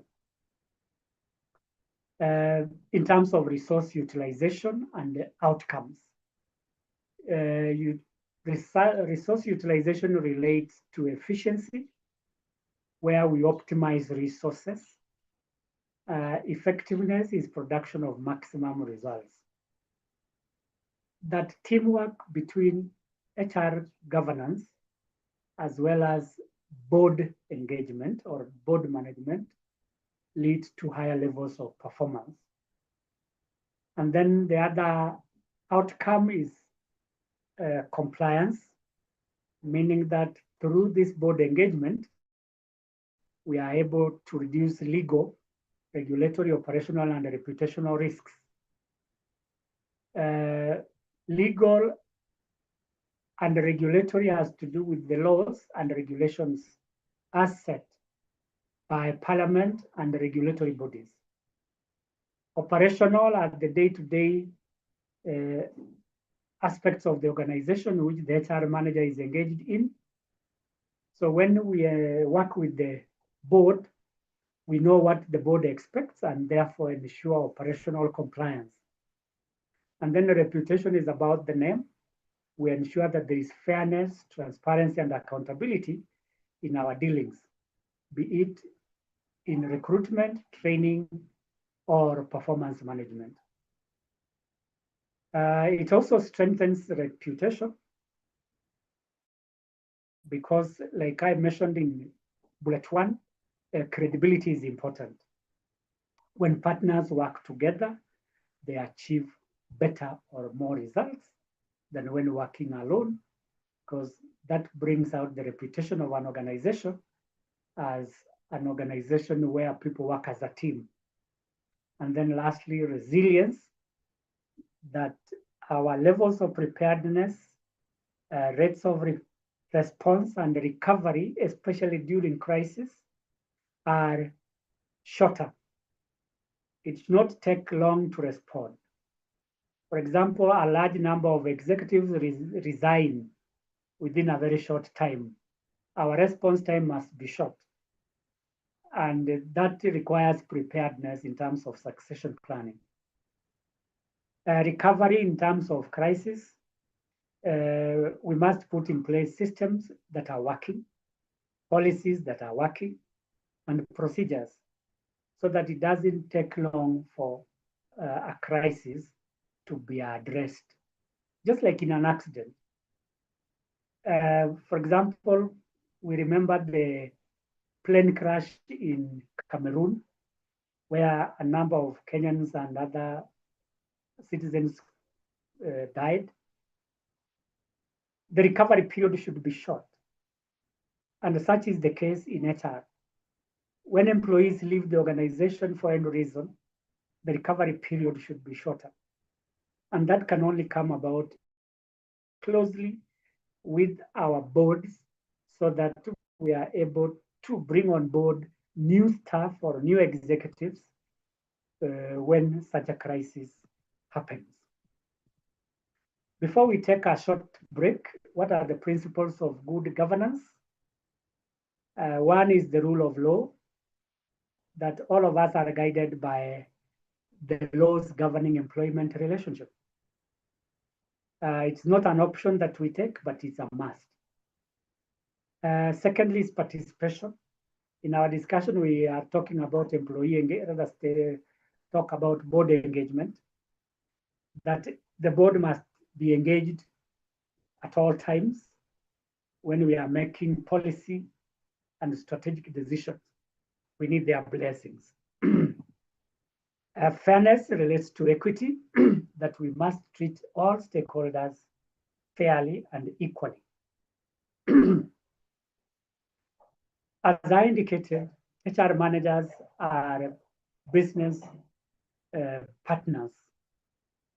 And as partners, we bring on board all the stakeholders, including the board.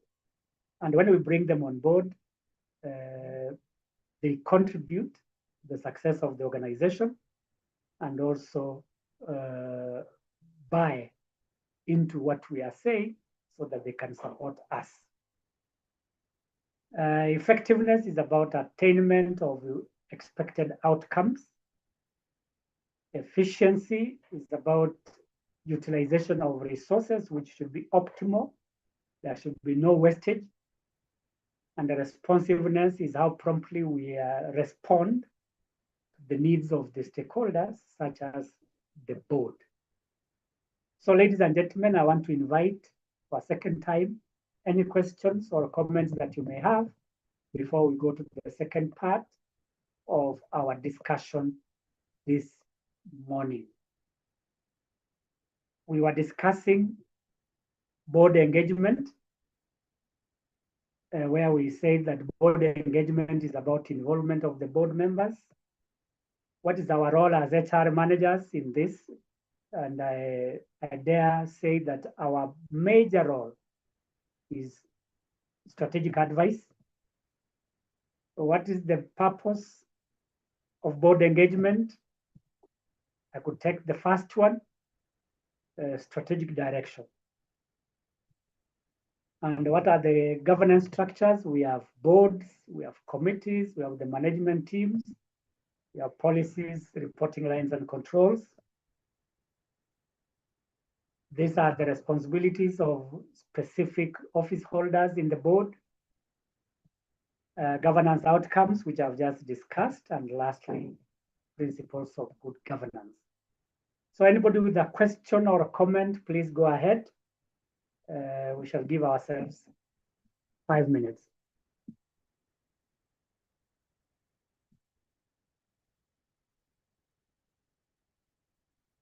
Viola, if you are there, please make your comment or ask your question.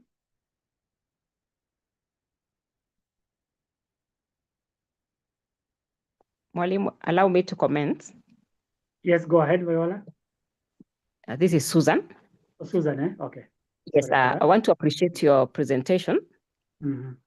And what I'm picking is that many a times we think that the person who is responsible to the board is the CEO or the executive director, or the names that we give.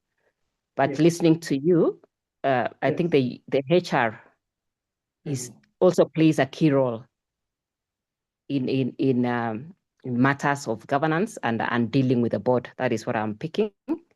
And I'm also looking at the roles, our roles as the HR practitioners in governance. Yes. And I think I've picked a number of them. And these are areas that maybe out of this training, we would go back to the drawing board and see what are we doing right and what are we not doing right, and what are the areas that we can improve so that we see the governance of our institutions or our organizations are headed in the right direction. Thank you so much for the presentation. Myself, I'm really learning a lot. Thank you. Thank you very much, Susan. Thank you for your comments. And that indeed, as HR executives, we are all responsible to the board, and that whatever we do is oversighted by the board. And when we are called upon, we should engage the board so that we steer the organization in the right direction. And yes, as you have rightly put it, our roles must be clear, that in our performance as HR managers, we should be ensured that we are accountable, we are fair, and we are transparent in our dealings. Thank Thank you very much. Anybody with a question or a comment to make, like Susan? Yes, sir. Yes, go ahead. Who am I speaking to? Yes, Malimu, thank you very much. I think we have learned a lot. We have learned a lot today. But Malimu, to be sincere, I'm just so curious. And sorry to say this, just forgive me, you and my colleagues here. It's okay, just go ahead.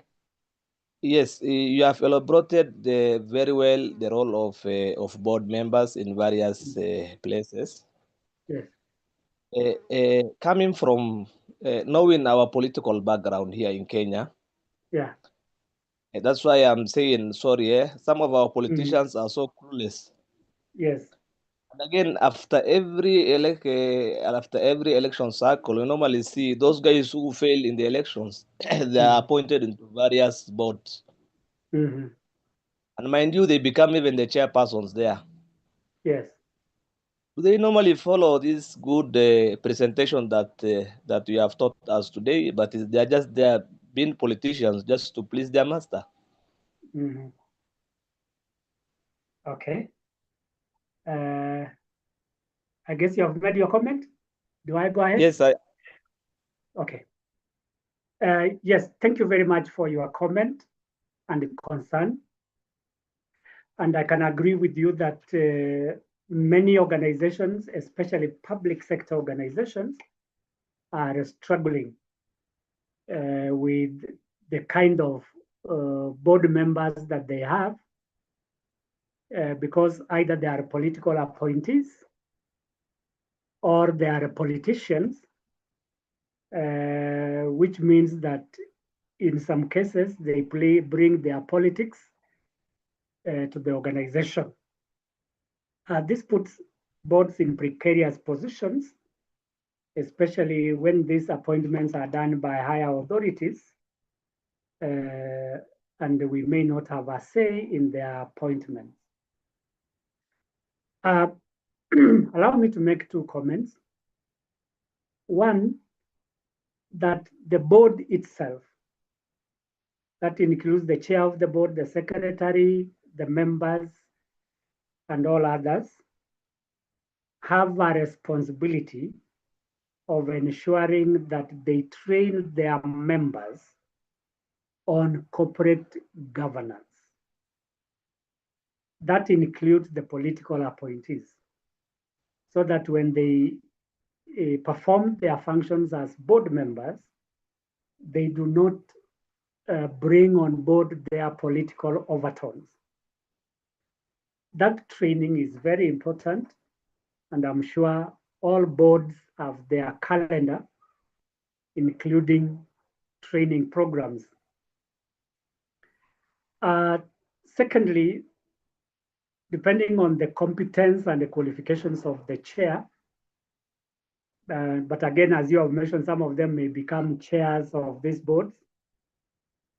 If the chair is strong enough in terms of experience, in terms of training, in terms of management, they should bring these people to order so that they focus on their mandate as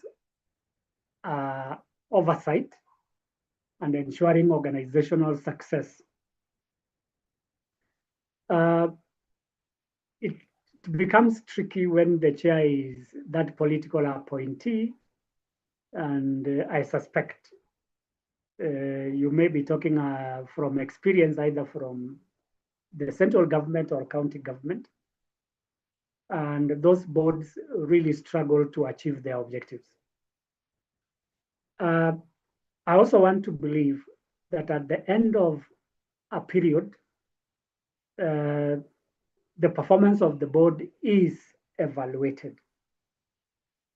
So if the board is evaluated in terms of the success of the organization, possibly compliance, financial, and strategy achievement, then everybody is taken to task. Why is it that we did not perform as expected? And there are those performance standards that we give ourselves as board members so that we ensure that the organization is steered in the right direction. So 3 things in summary. 1, the chair of the board, if it's not the politician, should steer the board management in the right direction by ensuring that people focus on the mandate of the board. Number 2, training of those board members who may not have board experience, even if they are appointees. And then number 3 is evaluating board performance, though it's not your role, but I am sure that will give an indication of what the board is doing. And I'm sure many of the boards, especially in public sector, are accountable to their line ministries, starting with the peers. So they will be called to account what they have done, how, where, and when. And if need be, they can be changed. But we focus on HR. Yours is to advise. If there are HR issues that the board member does not understand, please advise. Thank you.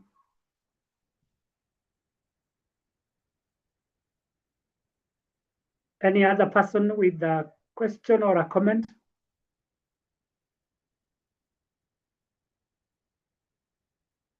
Janet?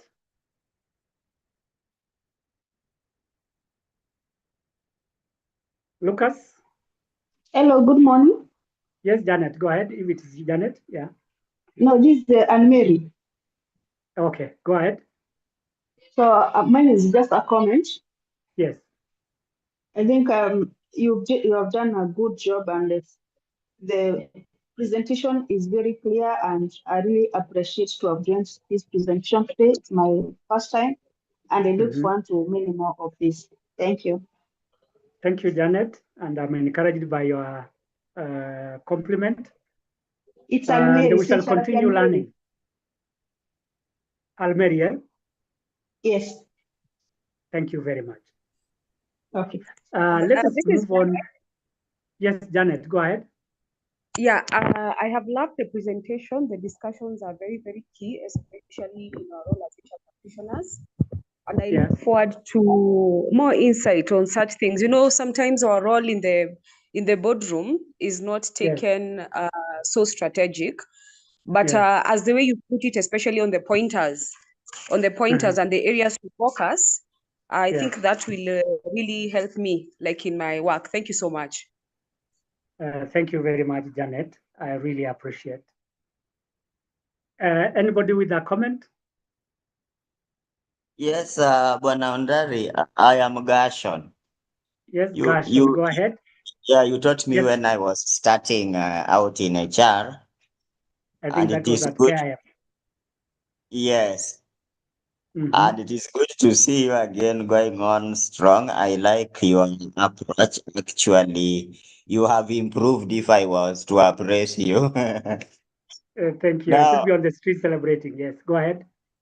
The boss of my boss has requested that I share with her the notes, but we will strive to attend together in the subsequent sessions. Yes. I don't know whether you can grant that request. 2 things. About the notes, they are usually available on our website. Yes. If you go to our website, that's schrp.org, you will go to resources, log in and get our resources. We don't share them physically. So they are usually online because this is online. We don't share physical resources or through email or any other means. They are always shared on our website. That's noted. And Thank you. Secondly, Gershon, I will encourage you to come along with your supervisor or boss next week. Yes. We shall appreciate to have you both. And let us continue learning. Fine. Thank you very much. You're welcome. I now want to address the concept of HR charter and ethics. I'll briefly. Let us have an overview of the 2 concepts, that is HR charter and ethics.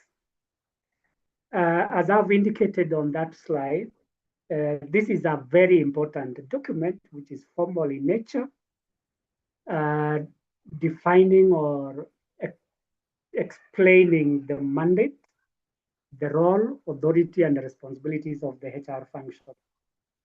The mandate is what the HR function does. What is this that we do as HR managers in a nutshell?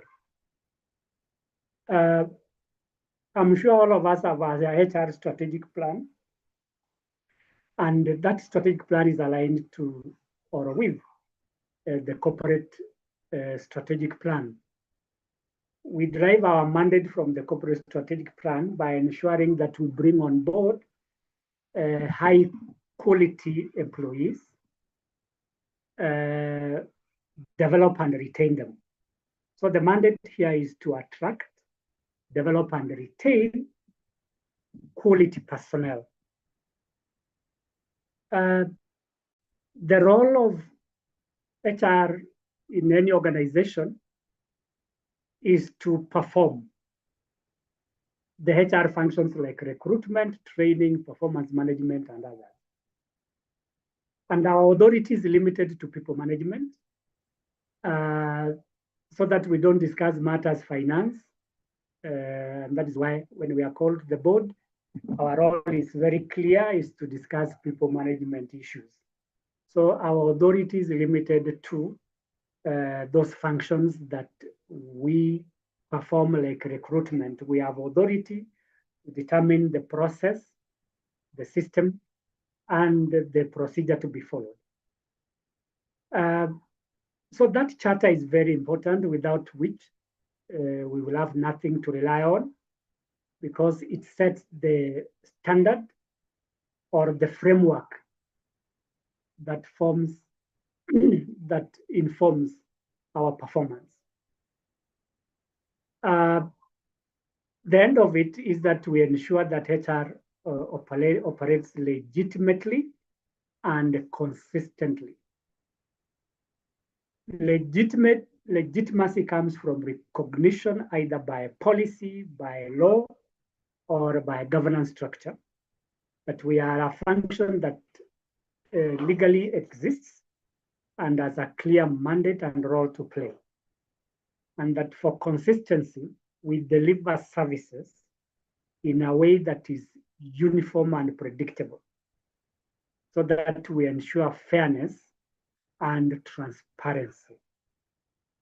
And then secondly, ethics.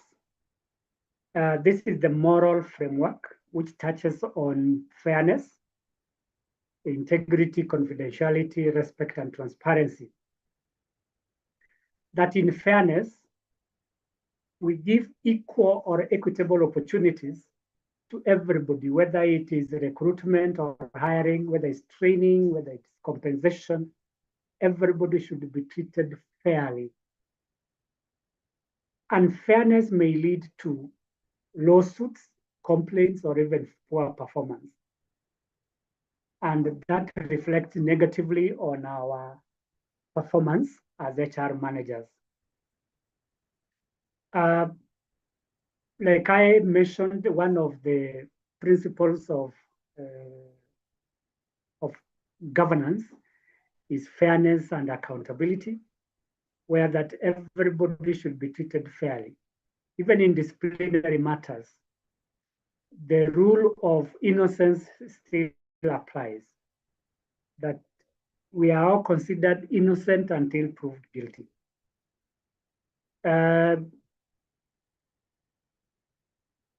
I've heard of cases where people are called to disciplinary interviews, and when a person appears, the statement you hear is that, oh, you are the one causing trouble in this organization. That is not fair. You have already condemned that person, that he or she is a troublemaker. So fairness must be seen and practiced in all areas of operation in HR. And then integrity, that means behaving in a manner that brings honor and respect. There are many integrity issues, for example, harassment, Another one could be embezzlement of funds. Another one could be corruption. Those are integrity issues. We are called upon to exercise high levels of integrity, that in our dealings we should not have, for example, conflict of interest, because that's an integrity issue. When we are conflicted, we should be able to declare that. And that is a principle in governance. Confidentiality is about protecting data related to employees. We are all governed by the Data Protection Act, and that any information which is confidential in nature related to employees must be treated as such. We are custodians of a lot of information related to employees. And if we have to share this information, it must be with the authority of the employees if it touches on the privacy of the employees.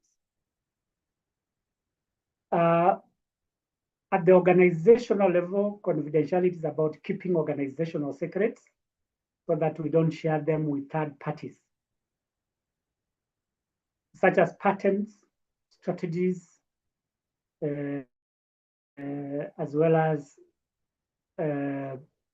programs which can be copied by others. So confidentiality is important and is an ethical issue. Respect for one another is another important aspect, that we respect each other as humans first before we go to anything else.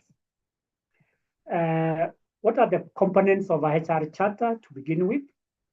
That is the purpose and mandate, which shows why the HR function exists. It exists to attract, develop, and retain high quality staff.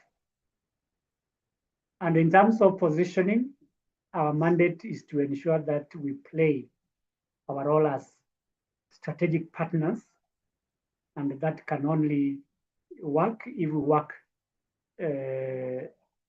amicably with our boss. Secondly is the responsibilities and roles. These are the duties such as recruitment, performance management, learning, and employee relations. I'm sure all of us are conversant with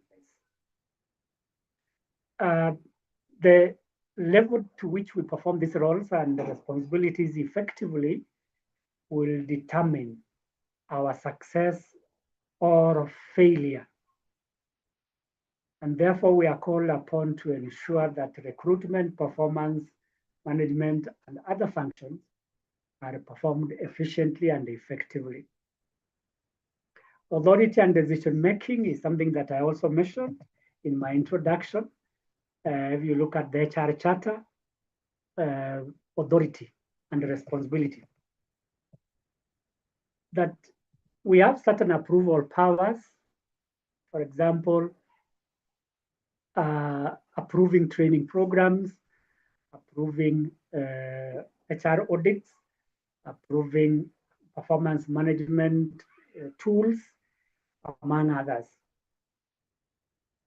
And this charter, which is a document which I said guides in the achievement of the mandate, helps us to ensure that we exercise our authority in the right way.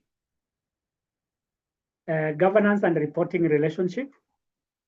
Again, as I indicated earlier in board governance structure, we said that as HR managers or directors, we may report the CEO or MD. The CEO reports the board. When we are called upon, we appear before the board to make presentations on matters related to HR.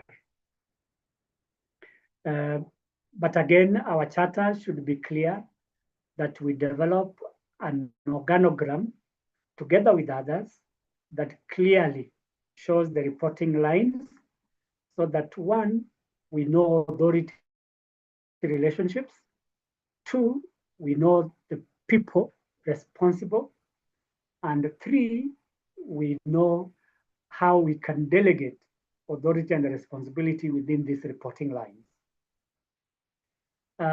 Policy framework, again, HR is governed by policy, procedures, and guidelines. If these policies are not serving the organization well, they need to be changed or improved. Because as I mentioned earlier, policies can affect the organization negatively in terms of reputation if they are not adequate or they are not implemented well. And lastly is the strategic alignment, that in this charter, which is a document showing the mandate in terms of roles, responsibilities, and reporting, we must always link our initiatives like recruitment and training to the vision, mission, and strategy.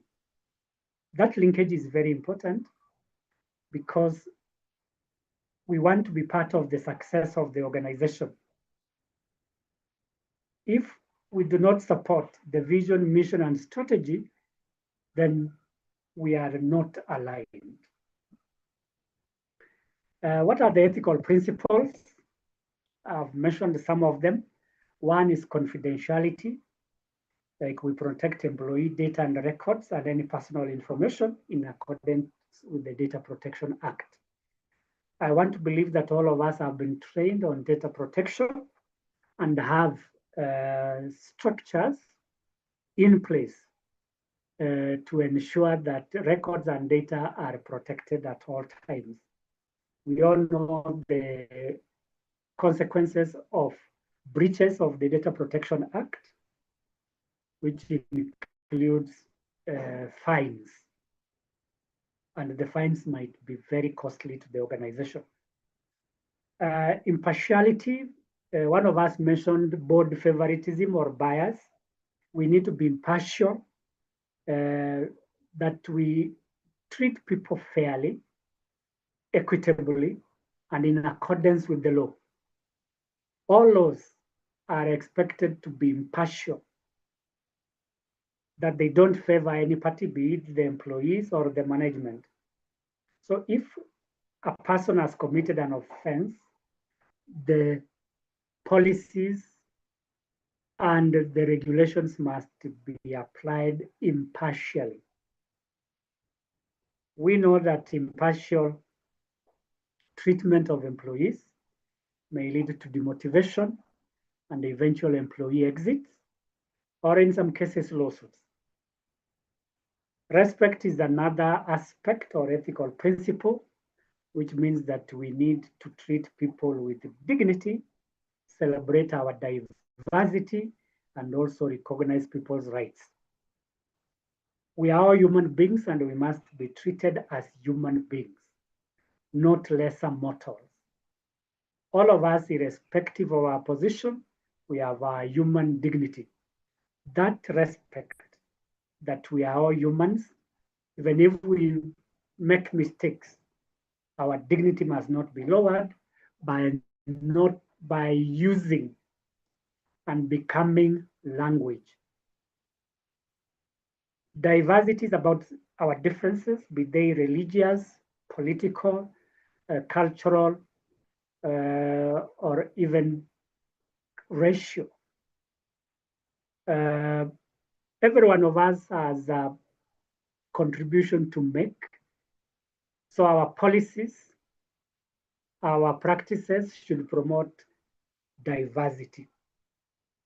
Employee rights are enshrined in our laws, particularly the Constitution and the Mother Act, which is the Employment Act.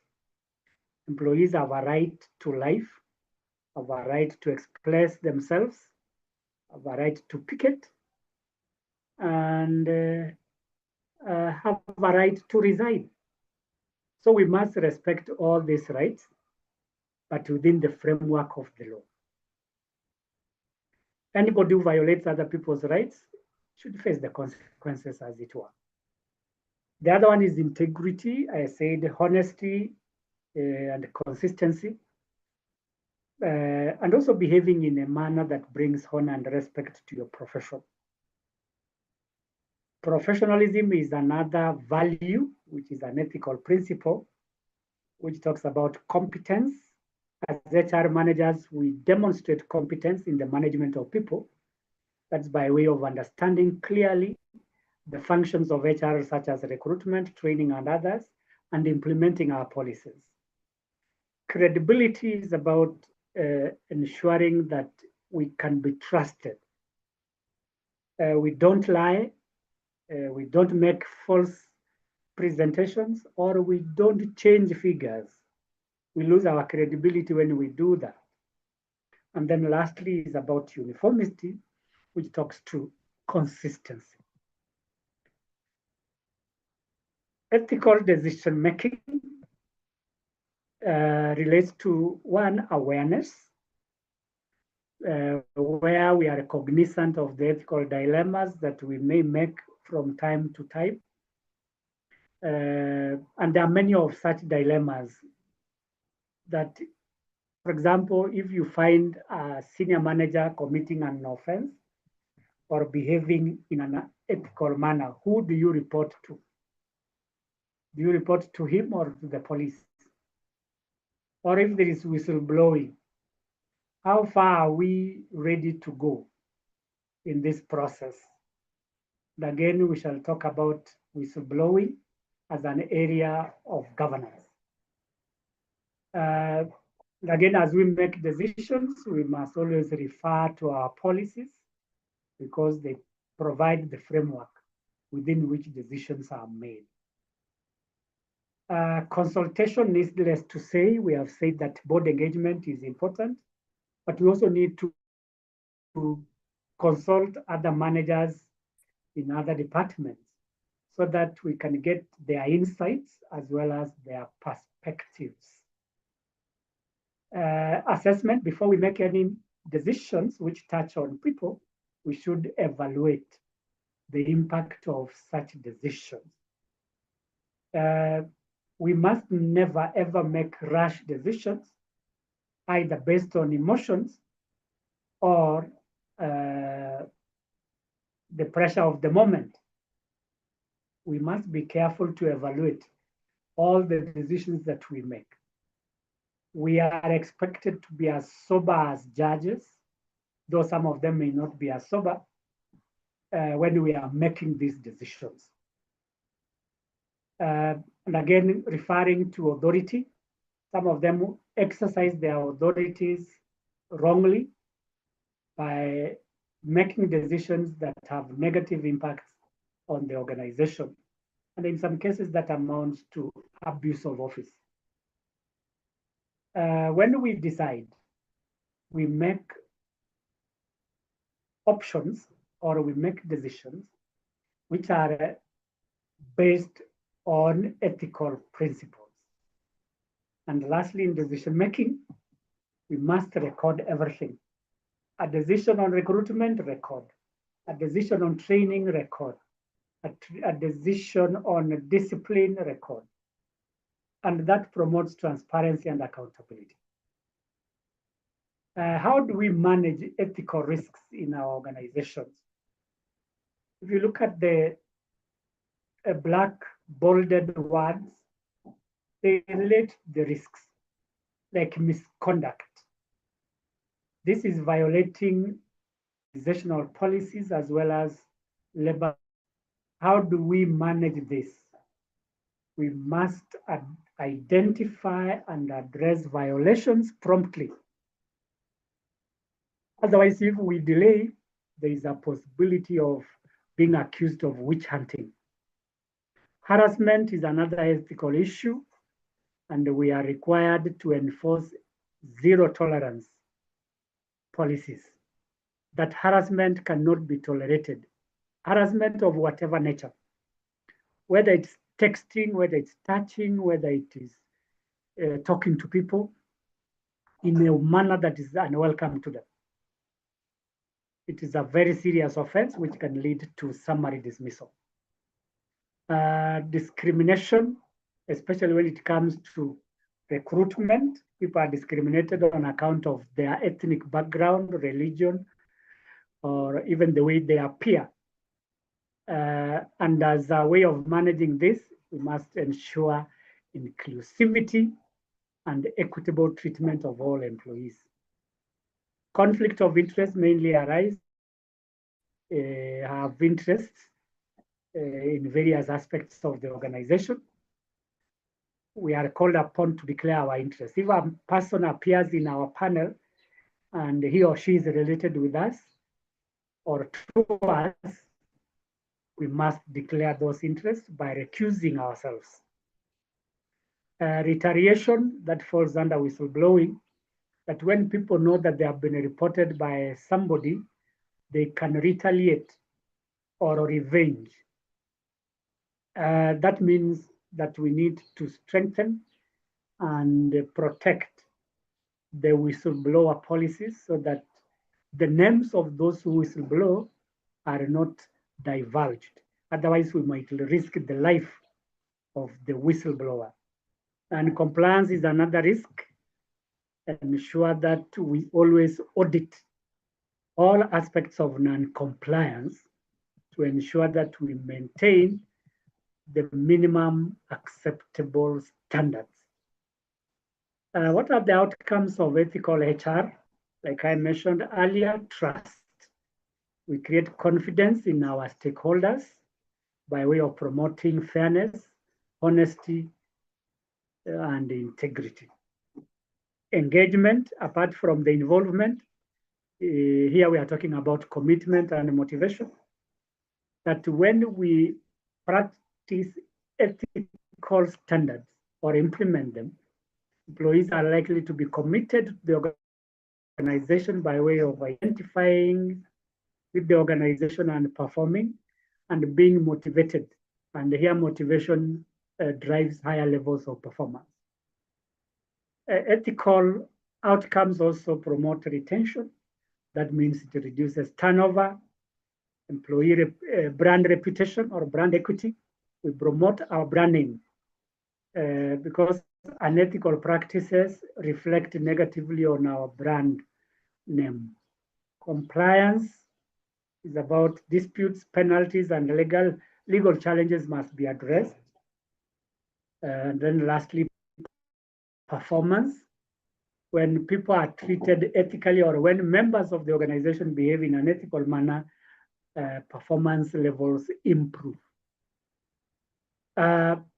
Again, I want to invite very briefly, if there's anybody with a question to ask about ethical and ethical issues, as well as HR charter, please go ahead.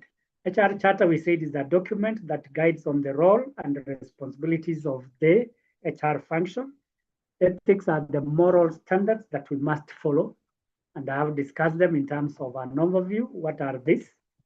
Two, what are the components of this charter? Like I said, it's the mandate and the responsibilities. Ethical principles, confidentiality, respect, and others.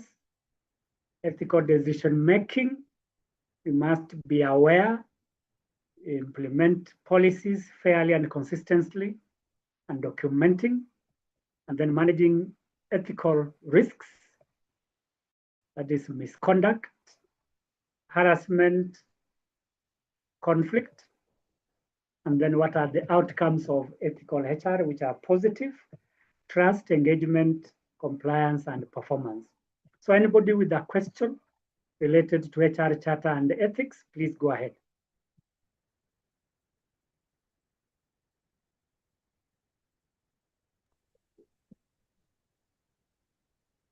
Yvonne, if you are there, please ask your question or make your comment.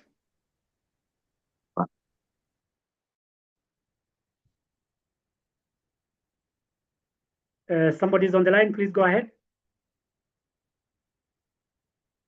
Mwalimu, this is Susan. Yes, Susan, go ahead. Yes, thank you for that bit of a presentation. And I think what is catching my eye or mind is on the outcome of ethical HR. And as I was listening to you, when Us as HR practitioners, we uphold good ethics in whatever we do. Yes. And we look at now the outcome, the likes of trust, engagement, retention. You cut on turnover, reputation. The name of the institution is credible. Issues of compliance and performance. So when you look at those 4 or 6 aspects, is what is really what wakes us up in the morning when we go to work. This is what HR practitioners we desire. We desire that the workforce trusts us, they engage positively, we don't lose staff, and we the name of the institution is credible.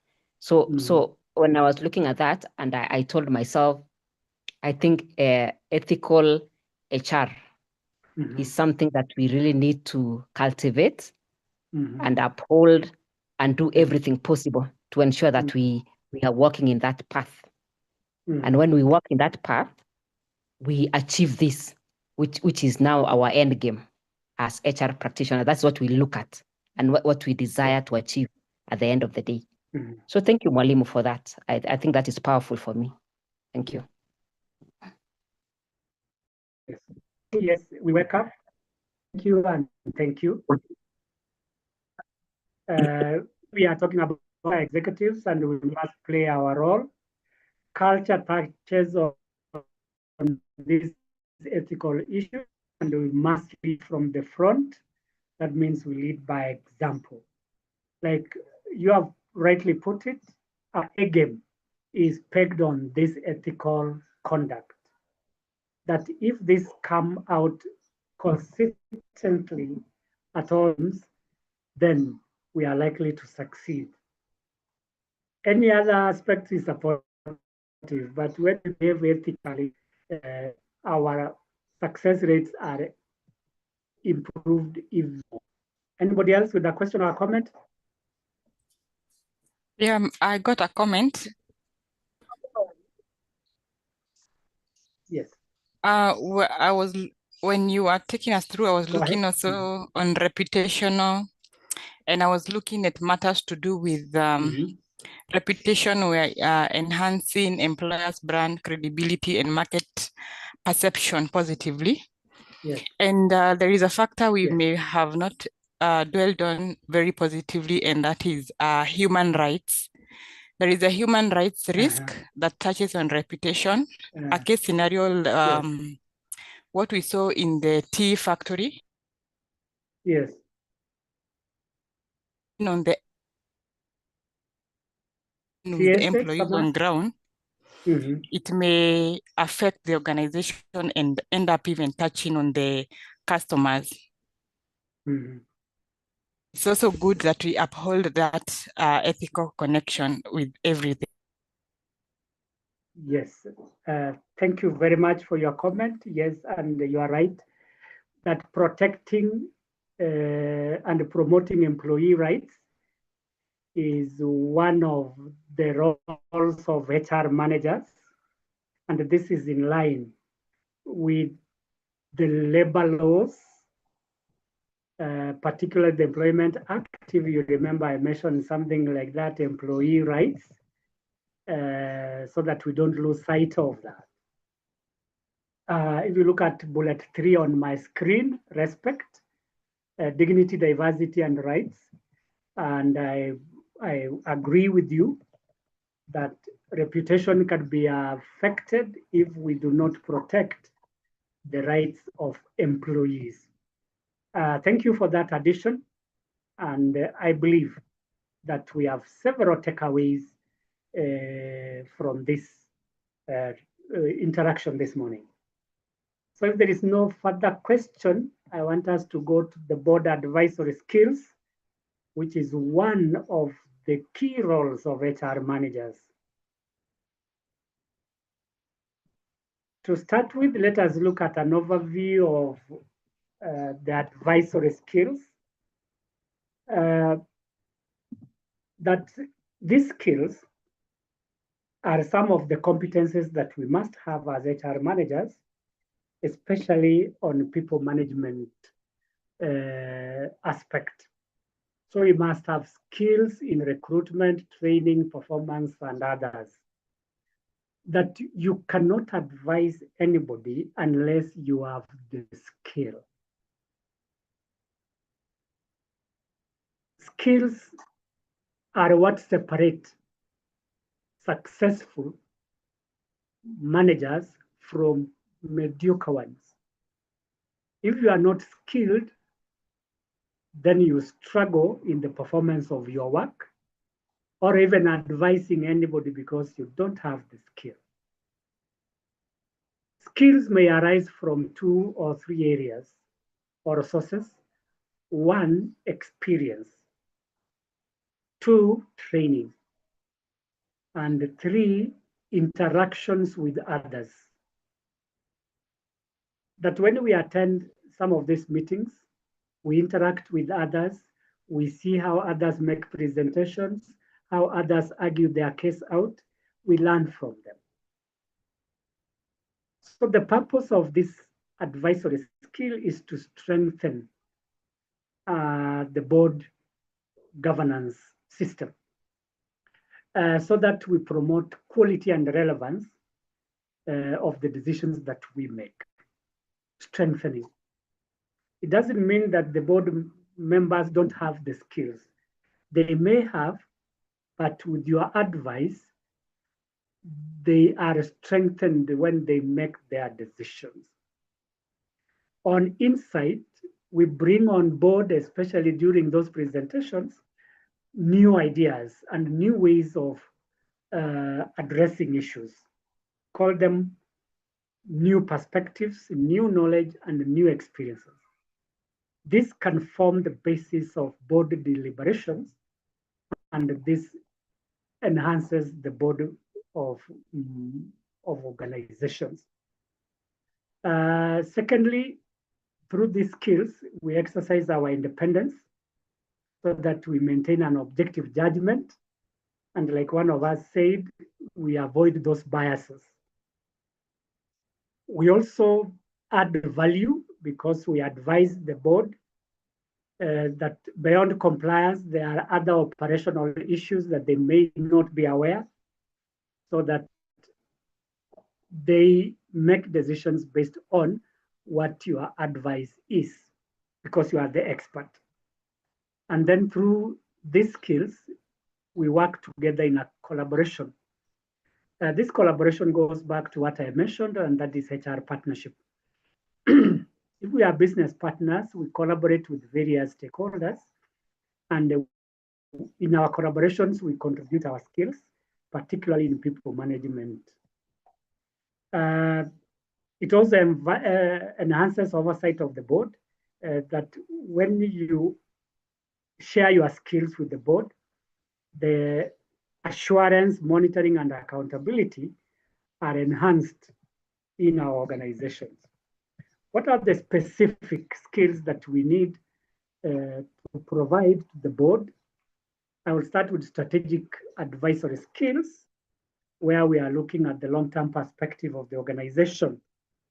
By long-term, we mean anything beyond 3 years, but for some organization, anything beyond 1 year is long-term.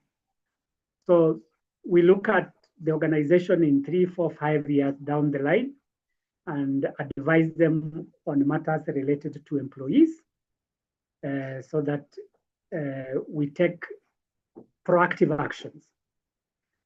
Secondly, strategic alignment. That when we provide these advisory skills at that strategic level, we align people's strategies with the organizational goals.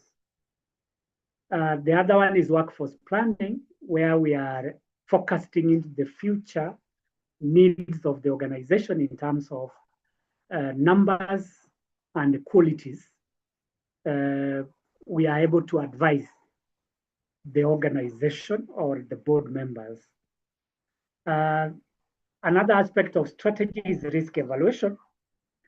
That as HR managers, we sit in a strategic position where we are able to identify risks related to our functions, and if there are any oversights, we are able to identify them and By oversight, I don't mean monitoring. Oversight, I mean that there is no focus.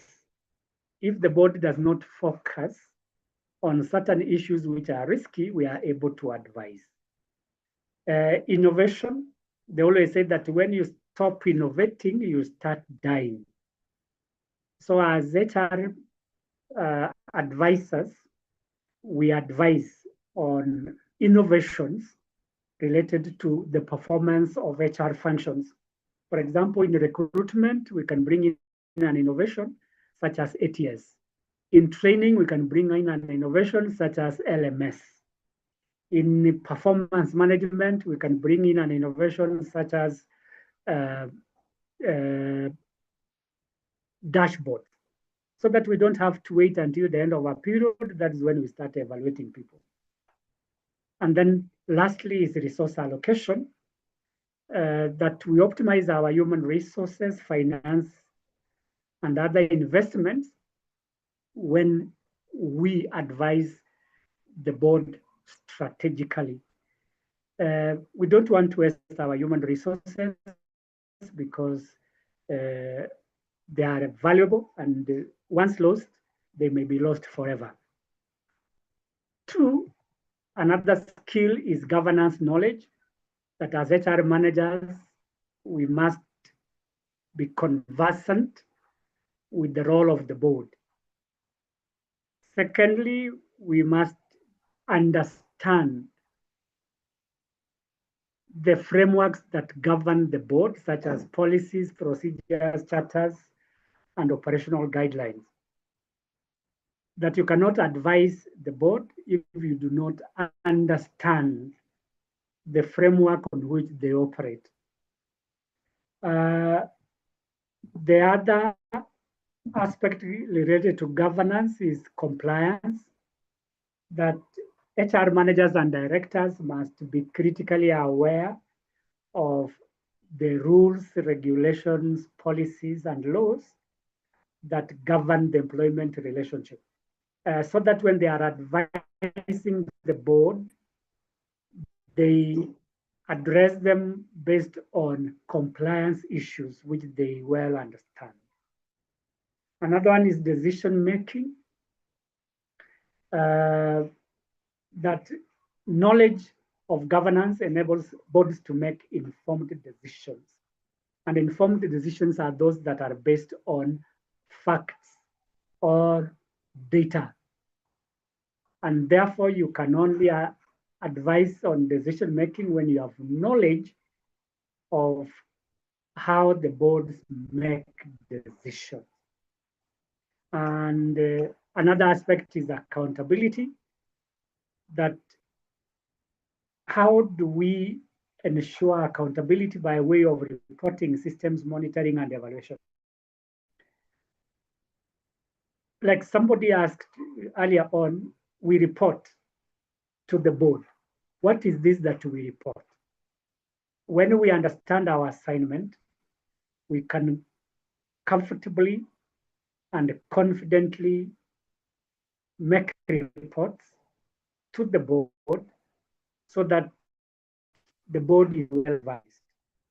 And lastly is clarity, that we must be clear on our operational roles and responsibility. And that goes back to what we said about the governance structure.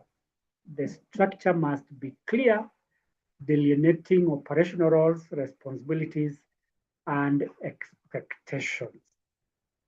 The other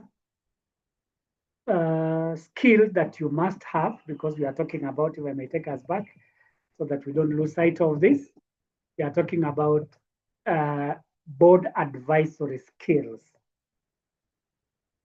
One of the skills is strategic advisory, matters strategic management. Governance, we must have knowledge of how the board works. And then people management expertise, that you cannot advise the board if you don't have knowledge of talent acquisition, leadership development, performance management, employee engagement, and lastly, policy alignment. These are critical skills that you must have so that when it comes to, for example, promotion of executives under talent acquisition, you understand clearly well what it takes to be an executive of the organization, and you look for those critical competencies. The same with the leadership development. Excuse me. You look at the succession, rather the human resource plan, and identify those developmental gaps. So without this expertise in people management, it might become difficult for you to advise the board. And I believe, and I'm confident that we are all experts in people management. Risk identification is another skill that you must have, that you must recognize risks. What are the sources of risks? What are the risks associated with talent, like gaps, leadership shortages, and leadership and retention? Another one is how you can mitigate or address the risks, either by way of avoidance, by way of risk transfer, or by way of risk accommodation. Those are risk treatments, which we can discuss in another forum. The other aspect related to risk, because you are the advisor, you monitor by way of tracking trends related to all the activities of HR, which may propose or present risks. Resilience, how can organizations survive, especially under conditions of crisis? So you must develop strategies related to leadership continuity, talent retention, and crisis planning. And lastly, as I indicated from the beginning, that whatever we do, they must be aligned with the board management. Ensure that the risks that are facing the HR function are aligned with the approved guidelines of the board. And then another one is evidence-based decision, especially in this era where we are talking about data analytics and workforce metrics. We can only support our advice if we have data that supports our advice. So we must have data analytical skills, which makes actionable recommendations, because actionable recommendations are those that are based on facts. There are gaps which are identifiable. There are people responsible, resources required, and timelines. So when you are making your recommendations, ensure, because you are advising, when you are advising, which is in the form of a recommendation, ensure that the recommendations are actionable. On insights, you highlight the key aspects related to people management, such as performance, succession, and engagement patterns. Together with what I've said, fact-based decisions, where you collect facts either through HR audits or through benchmarking. And then you do a trend analysis. You are able to advise the board on the direction of the human resource function in terms of talent acquisition, skill development, and leadership acquisition. And then lastly is the element of communication and influencing skills, that when you are advising people, you should be a good communicator, and therefore you should have good communication skills and can influence other people. So what are these things related to communication and influence that you need to have so that you can advise the board effectively. One, clarity. Clarity of your message, clarity of your purpose, and the clarity of your intention. Do not be so complex. Understand where you are coming from and where you are going. Be simple and present your facts precisely without becoming complex. Secondly is influence. Influencing relates to making the board members follow a certain direction or discuss certain issues. So you can only influence the board if you have effective communication skills. Facilitation, where you are engaging the board in a collaborative manner and preparing relevant documents to which they can refer during those discussions. I've mentioned about actionable advice, where we are moving from fact presentation to implementation. So how do we translate the facts into action? Then we must maintain credibility by presenting the message as it is through those reports. Advocacy is promoting the HR initiatives that you need to be addressed. And I've mentioned some of them, like talent strategies, policies, and organizational strategies. Stakeholder awareness is another skill that you must have. Just like I mentioned, that as HR business partners, we must be aware of the needs, the interests, and the priorities of our stakeholders. We must have a clear understanding of the board and try to balance their needs. On continuous learning and adaptability, this is another skill that can enable you to make presentations to the board in an environment that is very complex and uncertain and unpredictable. We need to be agile. So continuous learning and adaptability addresses the issue of agility, that we need to update our knowledge so that we are informed on the current trends, governance and regulations. Without these updates, we risk becoming stale, and nobody wants to listen to people who are not up to date with what they are doing. So board members can listen to us, or we can advise if we are informed about the current trends. Feedback, we need to provide feedback on a regular basis to all the stakeholders, including the boards. On flexibility, we need to adjust to changes because our environment is in a continuous state of change. We need to accommodate new plans, new strategies. Skill development or enhancement, and again, our environment is dynamic. It presents new challenges such as technological. We need to enhance our skills as experts in HR, and particularly data analytics, AI, and even what we call software understanding. So we don't understand this like AI, we may not be able to play our role effectively.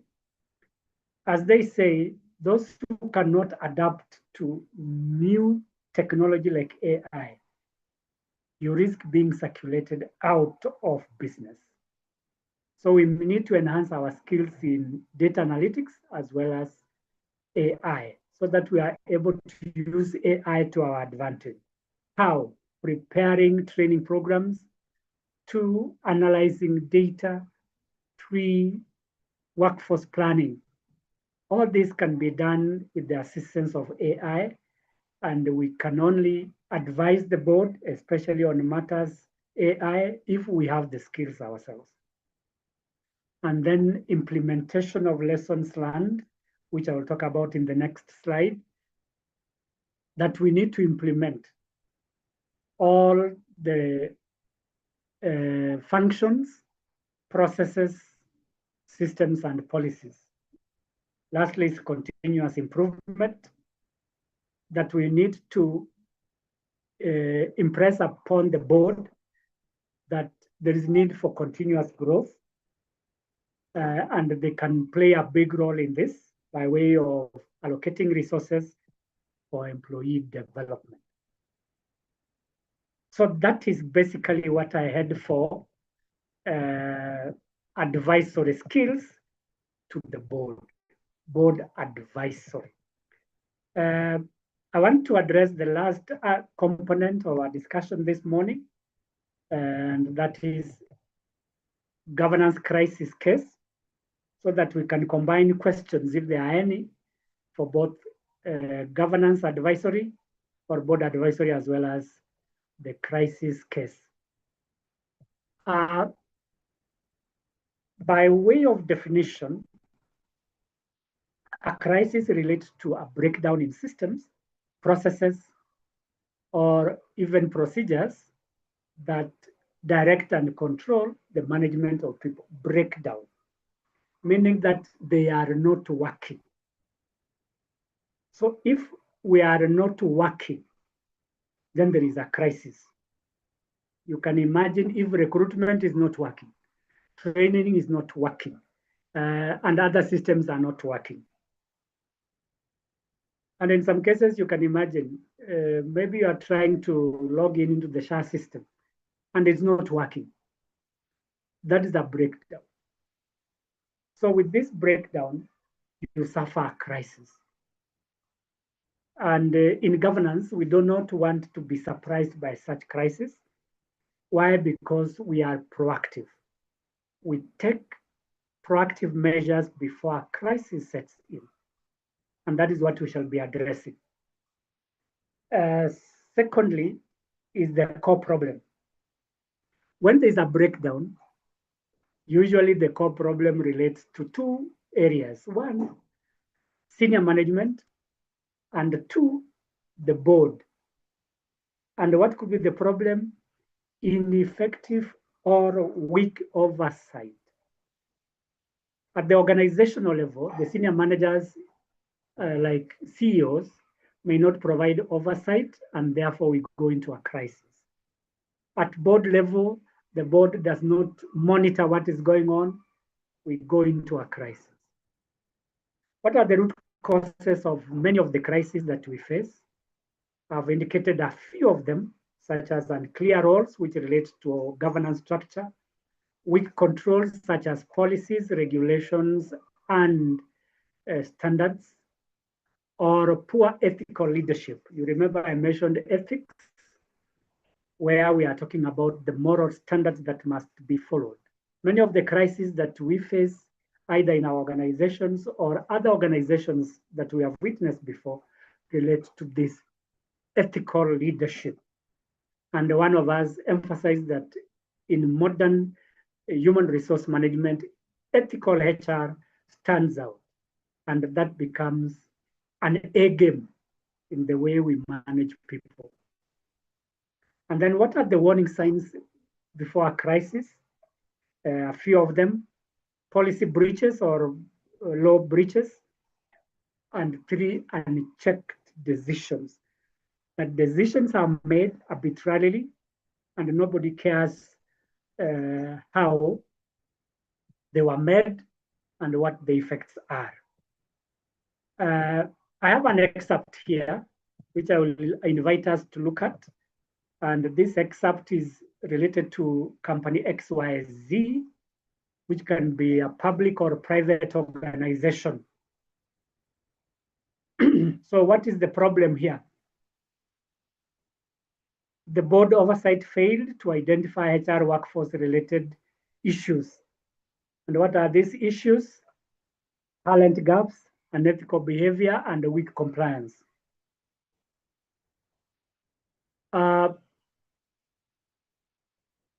So there is element of board oversight. And then secondly is the element of operational issues, such as unclear roles and responsibilities, weak performance.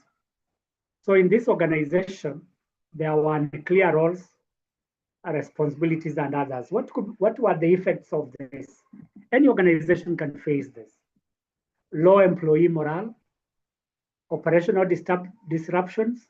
For example, you are in a hospital and all the employees put down their tools. That's an operational disruption. Where do you take the patients?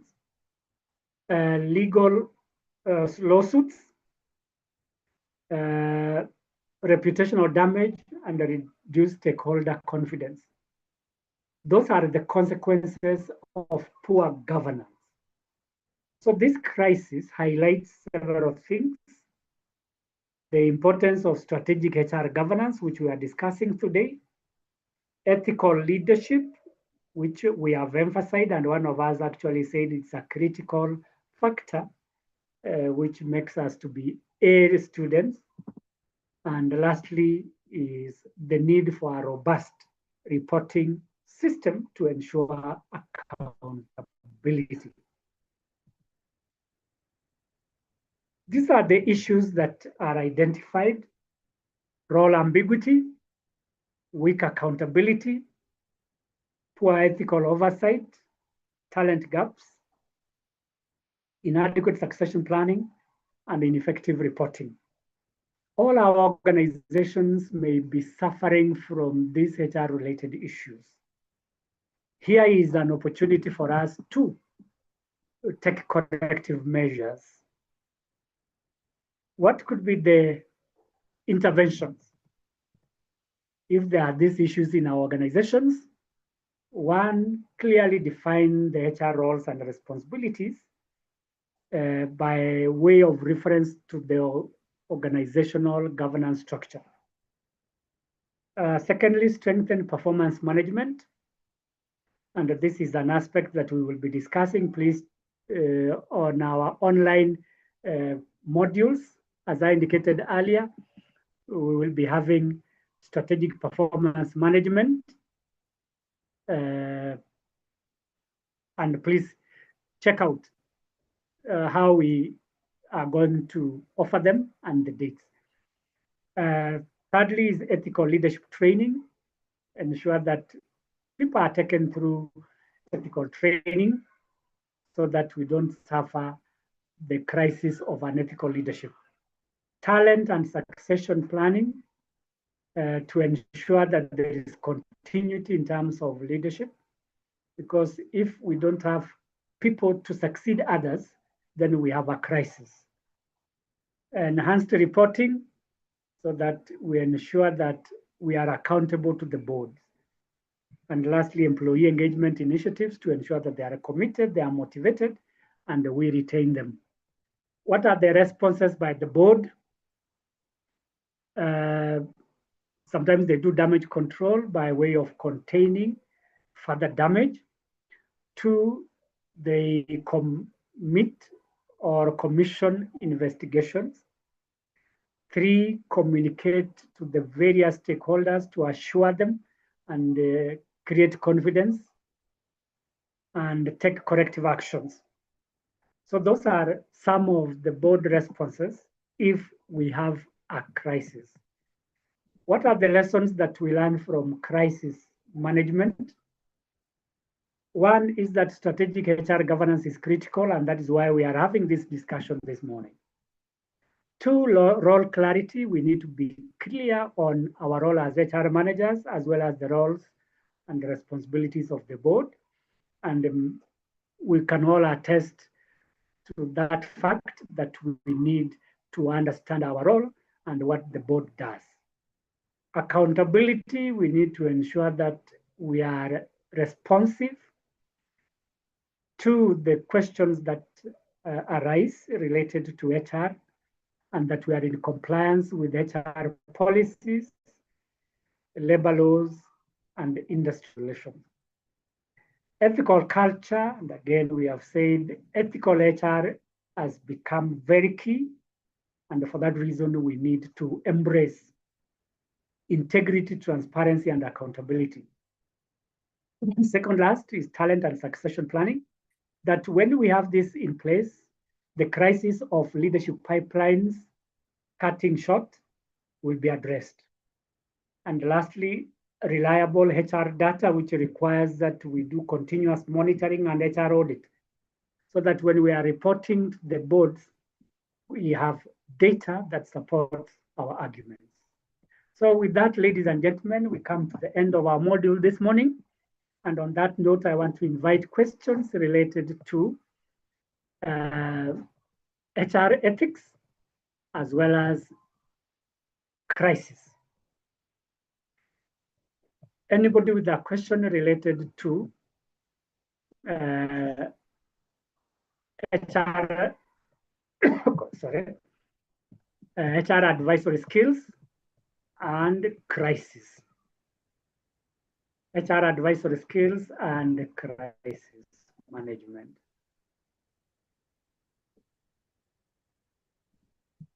The floor is ours before we close.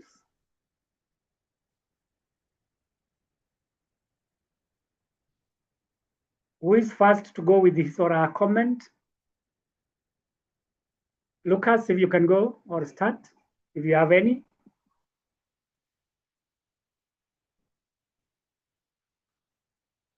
Moses, any question or comment?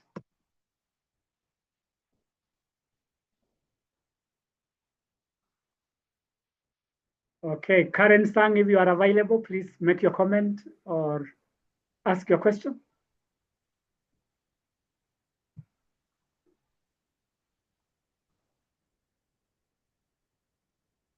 Lillian?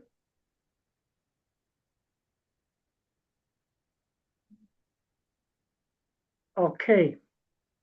Apparently there is no question. Only let no. me make a comment. Yes, somebody? This is Karen. Mine Yes, is just Catherine. to really thank you for the insight this morning. I have followed really and learned, and I really appreciate the session. Thank you. Thank you, Catherine. And I'm happy that you have gained something this morning. Somebody else? There was somebody else who can raise your hand? This is Susan. Yes, Susan, go ahead. Thank you for that session. And I think out of that session, what's got my mind is the governance knowledge. Yes. And listening to you carefully is that as HR professionals, yes. we must come from a knowledge perspective to be able to engage the board. Mm-hmm. So that if we understand their roles well, if we understand now the frameworks, now the policies in place, the procedures and their charter, and also the issues of compliance and decision-making and accountability, we will be able to positively engage. But if we come from the other perspective, trying to engage them, and we do not have the knowledge or the understanding of these issues, we might not achieve our objective. So I think moving out of, or as we even conclude this session today, I think what's jogging my mind is that we really need to get down and read deeper and understand these issues of governance. What is the role of the board? What are the frameworks in place? What are the compliance issues that we really need to tackle as HRs? So that when we are engaging these people, you know, when you engage somebody and you have the knowledge, they listen. But when we engage them and we are half-baked, it becomes a challenge. So thank you, Mwalimu. I think out of here, we are getting down on governance materials. Yes. Just to be able to be engaging and people are able to listen to us in this table. Thank you. Thank you very much. Yes, having knowledge about the roles and functions of the board, as well as your own function as HR, is an imperative, so that you can have a constructive and productive conversation with your board. In line with that, I would like to invite us to visit our website, particularly our training calendar. There is a program called Knowledge Management for HR professionals. We will continue with the conversation, especially when you register with these courses, so that knowledge sinks better and that we are able to be productive, not only at our level, but also at board level when we interact with these boards. Anybody else before we close? Thank you, Susan.